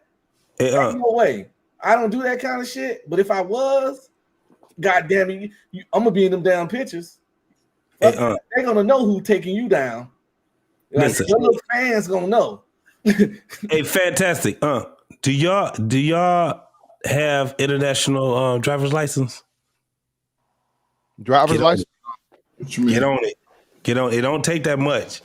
Costs a little bit of money. It costs probably about a fraction of, depending on what state you're in. Probably as much as it costs to get a what you call it? I'm finna do that. The international shit. I got one. The shit on the blue. What we call it when you have to go passport. The passport. It costs just as much as a passport costs. But if you get on there, let me tell you, that shit works for you. If you go over, like when I went to back to Europe, the best thing I could have did was had an international license. Because I got a goddamn credit card. Hey, that's accepted I got in a credit card, homie. So when I went there and I had the credit card and I showed them that I had an international license, guess what I could do? I can drive. Even if you go to something as simple as Cancun or Cabo, or if you go over closer, right? You can get you a motherfucking ride. I know that shit works now. It's accepted in over 150 countries. Too. Yeah, man. Yeah, bro. That shit works. I know this is the thing. Some of these countries you ain't trying to drive in. Them motherfuckers ain't got no traffic lights or signs or nothing. You don't want to drive in Korea. When they get on that road, nigga, it's like double dutch on that motherfucker. Like Colombia. Colombia crazy. That bitch is it's like double dutch on that bitch. So I understand. But for some of the places like Europe or especially in Europe, if you go over to France, Spain and shit like that, fuck all that goddamn getting goddamn Uber and all those other motherfucking taxis and shit like that. Man, just rent you a motherfucking ride. You straight. You ain't right unless you get your ass over on in the UK. You're gonna be right on the right side of the street. I'm going to Japan for my 50th birthday.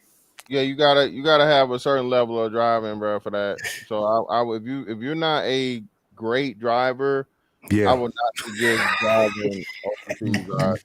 Nigga, I found out how good I could drive when I was driving in fucking DR.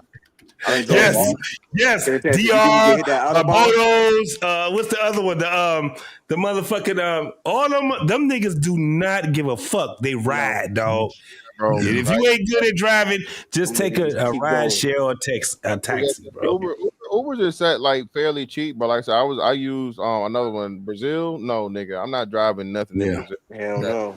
I learned how to drive like that in Saudi, man. They ain't have no speed limit. Every accident I saw was on fire. Yeah. If it's up in the desert country, what's the name? Yeah, you got camels and shit right across. Yeah, Central America, they can't drive for shit. Yeah, that too. Central America and motherfucking Mexico, same shit. When I was in Korea, I don't want to do the Asian driver trope, but it's cheap enough for the damn for the what's the name so cheap it don't really matter no way. Like I said, bro, I was taking an Uber everywhere in Brazil, and I like a 30-minute trip, bro, was like hour-long trip was like maybe 20 bucks. Hour-long. Yeah, it was like that. It was like that in Cancun. It was like that in $20. Yeah, it wasn't that much, bro. I was. Niggas though, the Caribbean niggas gonna charge you $20 to go 5 minutes down the road. Yeah. Definitely Caribbean, Jamaica, all you can drive there. It's not that bad. Jamaica, all the Caribbean places, like you said, just backwards, just on the other side of the road. Definitely rent you a car, bro, if in the Caribbean, bro. Because otherwise, brethren, $20. Yeah, man. But if you going like to Spain or France or something like that, the thing is that it's really good for you to actually drive than it is because the motherfuckers is like America. They would charge your ass. You be like, fuck, I should have just went on and rented that motherfucking shit. They got a budget. They have they got all the shit that we have in America. They got it over there. You know what I'm saying? So, that was one of my things where I was like, damn, when we go overseas, I had a lot of friends that didn't even think about having an international driver's license. And I ended up inquiring about it, and I didn't need to because I had a German driver's license. But my boy was like, nigga, if you trying to go over to Brussels and you trying to go to the UK and shit like that, nah, you need to get you an international driver. And that's when I started inquiring about that shit. So it's very, very good to get one of those things. And it's a great investment. I just tell anybody that. Any of y'all ever been to Japan? No. I want to go bad. That's on my 50th birthday. I want to go and stay there for about 2 weeks. I lived in Korea for a year and a half, but Japan is a little different. But what part of Japan? You trying to hit Tokyo, or you trying to hit like the little outer skirts, like the little? Since this is my first time, I probably want to go to a major city. So Tokyo's a major. Because I went to New York for the first time. I ain't gonna lie, I kicked into Manhattan for the majority of my trip. I try to go to a major city when I go my first time, but I'm a upstate New Yorker. Or maybe Okinawa. They got the bullet train out in Japan though, so wherever you at, I mean, you're like an hour. You're like an hour within like most shit of the stuff where people want to go. So. I love the food, the culture, the anime, the architecture. Yeah. I want to dance with a geisha under the moonlight. I heard that we are the only country that don't have a bullet train. Every other country has a bullet train except for us. Yeah, they got bro. The aviation industry not gonna let that shit get out the ground. Yeah, nigga, do you understand? They got Spirit. Spirit ain't let that shit happen. You don't need no goddamn Spirit. That shit need to get cut the fuck off. And that's why they ain't ain't nothing but some money. Shout out to We Geeks Boy for the 20 ball. This may sound stupid. I think it's stupid too, but these young dudes think it's a lack of money. They have that's the issue. They take that part and have a circular argument with themselves and give up. Most dudes aren't giving up, man. Most dudes aren't giving up, but that is a accurate thing as to where the women are saying this. The women are trying to shoot for sugar daddies and shit. They don't want the younger boys because the younger boys don't got the bread, and the younger boys not go spend, they not go trick like that. Yeah, it's never been a thing where that was the understanding and the contract between the man and the woman when we're both young. We both don't have no money. We both at prime fucking age, and we trying to figure this out. Man. We gonna get together. We gonna have a good time. We gonna you gonna pay for us to go out to eat. I'm gonna pay for us to go out to eat. You know what I'm saying? We both got whatever our little job we making to make money. Figuring out. Yeah, we having a good time together, bro. So I don't think that's. But women used to offer. They used to say, "Listen, you pay for the dinner, I'll pay for the movies." You know what I'm saying? They was always cooperative in what the date was. Red Lobster was the shit back in the day. That was the place to go. Applebee's. I still take my wife to Chili's. Man, come on, man. I take my family to Chili's. Man. Shout out to America's First Rifleman. Appreciate your brother for the 5 members. Ain't nothing but some money. How many generations? Rich, real quick. Y'all tell AFR thank you, man, for the memberships, bro, and please maintain them. Shout out to my man, the man sporting man again for the 5. Appreciate you, brother. Ain't nothing but some money. Where do we apply for the international driver's license? I put the link in the chat right here for you, brother. So if you want to, it's AAA, a AAA thing. AAA is like the main thing you get. It's some other stuff online too, but AAA is the most recognized and most respected. So I wouldn't click on any other bullshit. Go through AAA. It's not that bad. Absolutely. Yeah. The other shit they gonna get your ass on some shit, bro. Most definitely. Bill Association, you can go right to it. It's like $39 a year. Yeah. You can apply for motorcycle, car, passenger, trailer, all that. That was a thing too, man. I was a mechanic, right? So when I was in Germany, man, I'm 19 years old, bro. I learned how to hustle because I wasn't making shit in the Army. I was an E3. Wasn't making a motherfucking thing in the Army compared to what I wanted. And I ended up hooking up with a guy that showed me how to buy old vehicles and, fix them up and sell them. I buy that shit for $150, bro, and I sell it for $1,200. You know what I'm saying? He was restoring shit, basically? Yeah, I was bro, all I had to learn was carburetor. I had to learn the air system and the water system. Okay. When I learned that shit right there, it was a wrap, bro. I went over there, man, and I'm talking about I was selling shit like BMWs and the Audis. Fire shit. Most of the shit that I was selling was BMWs, bro. And I'm telling you, these motherfuckers was like, so I was there in 91, I was there. 88 BMWs. I had one 88 BMW I kept for myself because it was an old couple that had it. They only had 20, and it was it was an 88. I was there. By the time I bought it, it was about 92, 93. And that motherfucker had probably about like 2,000 miles on it, and it was garage kept. Wow. Man, I kept that shit for myself, bro. I ain't had to do shit for it.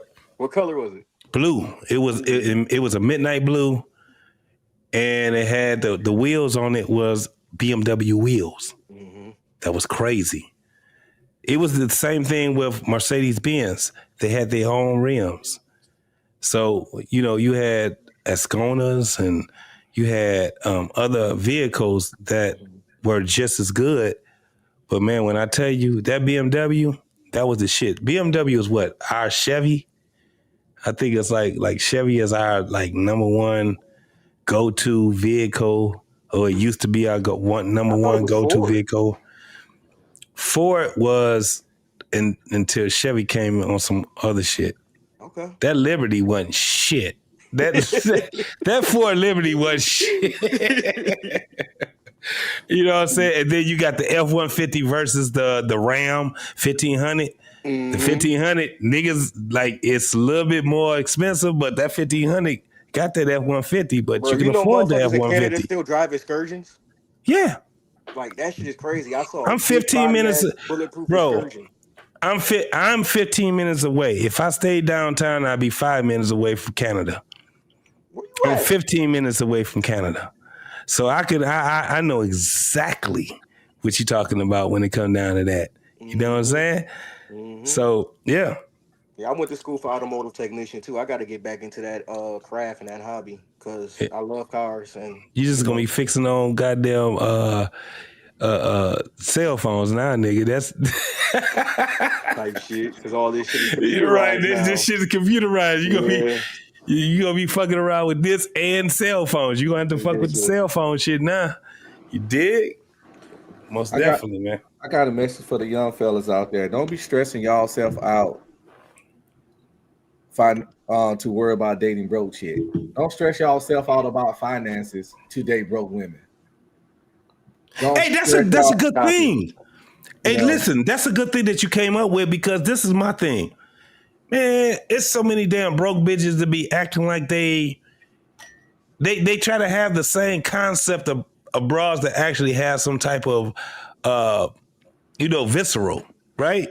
A broke bitch, like I remember niggas was saying that they was hitting on it, but motherfuckers was sitting back saying that they was on some fuck shit.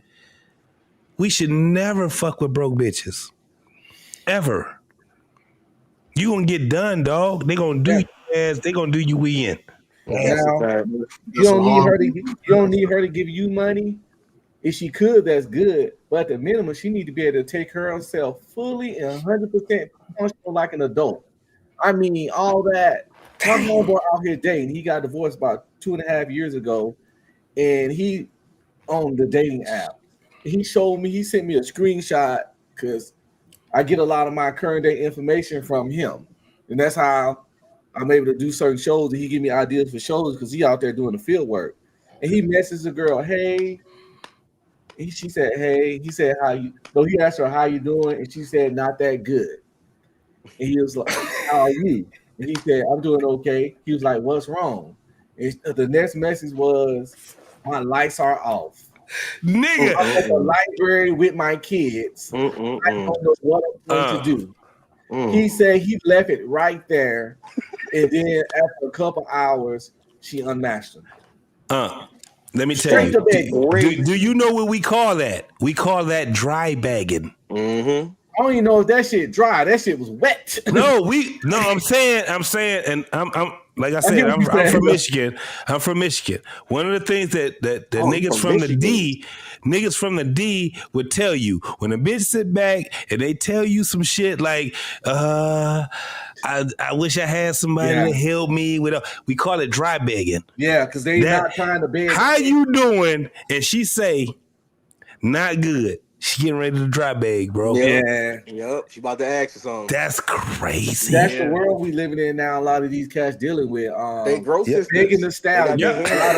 There's a lot of begging the stallions out there, and they don't even try to hide they begging. The auto reflex is begging. Like, you know how they say you hit you on your knee and you kick, they reflex is straight. It's begging. Damn. Give me it's real bad, man. What you call them? Begging the stallions. Begging the stallions. They walking around with cup-like hands. They hands like cups.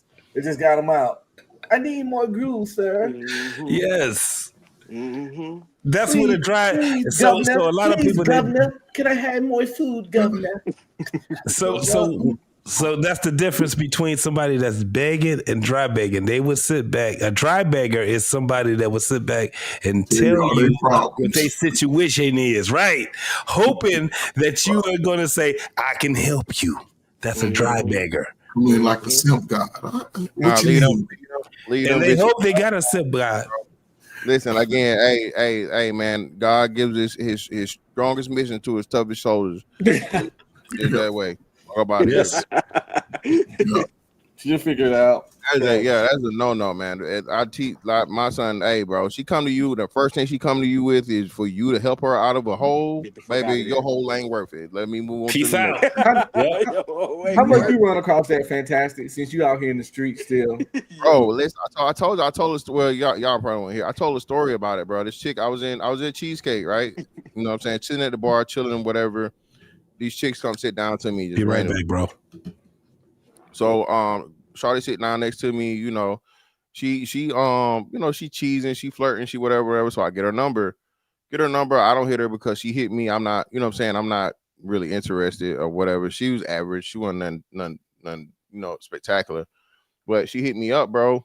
And yeah, you know, I just really wish, you know, it's so hard out here, all the sob story and shit, bro. And I said, hey man, no, I pray for you. And that was it. That was our first and last conversation, bro. I ain't got time for it. Oh wow.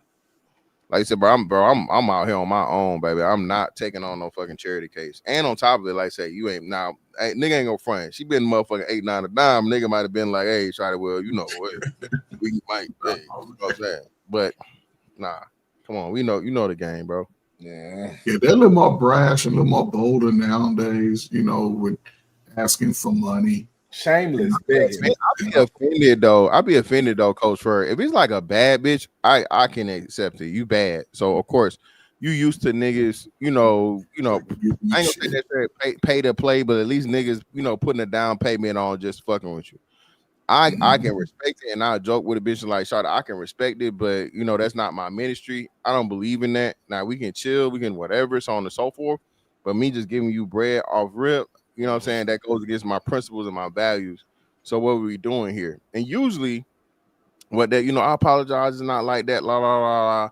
You know, we go chill, get some food, whatever, we talk, chop it up, and then, you know, I'm giving her the money bag, yo, you know what I'm saying? And I say, if that pussy pass the test, baby, you show and prove, right? Hey, we can, you know, hey, listen, I believe in, you know what I'm saying, agreement, and you doing a good job, and you being consistent, baby.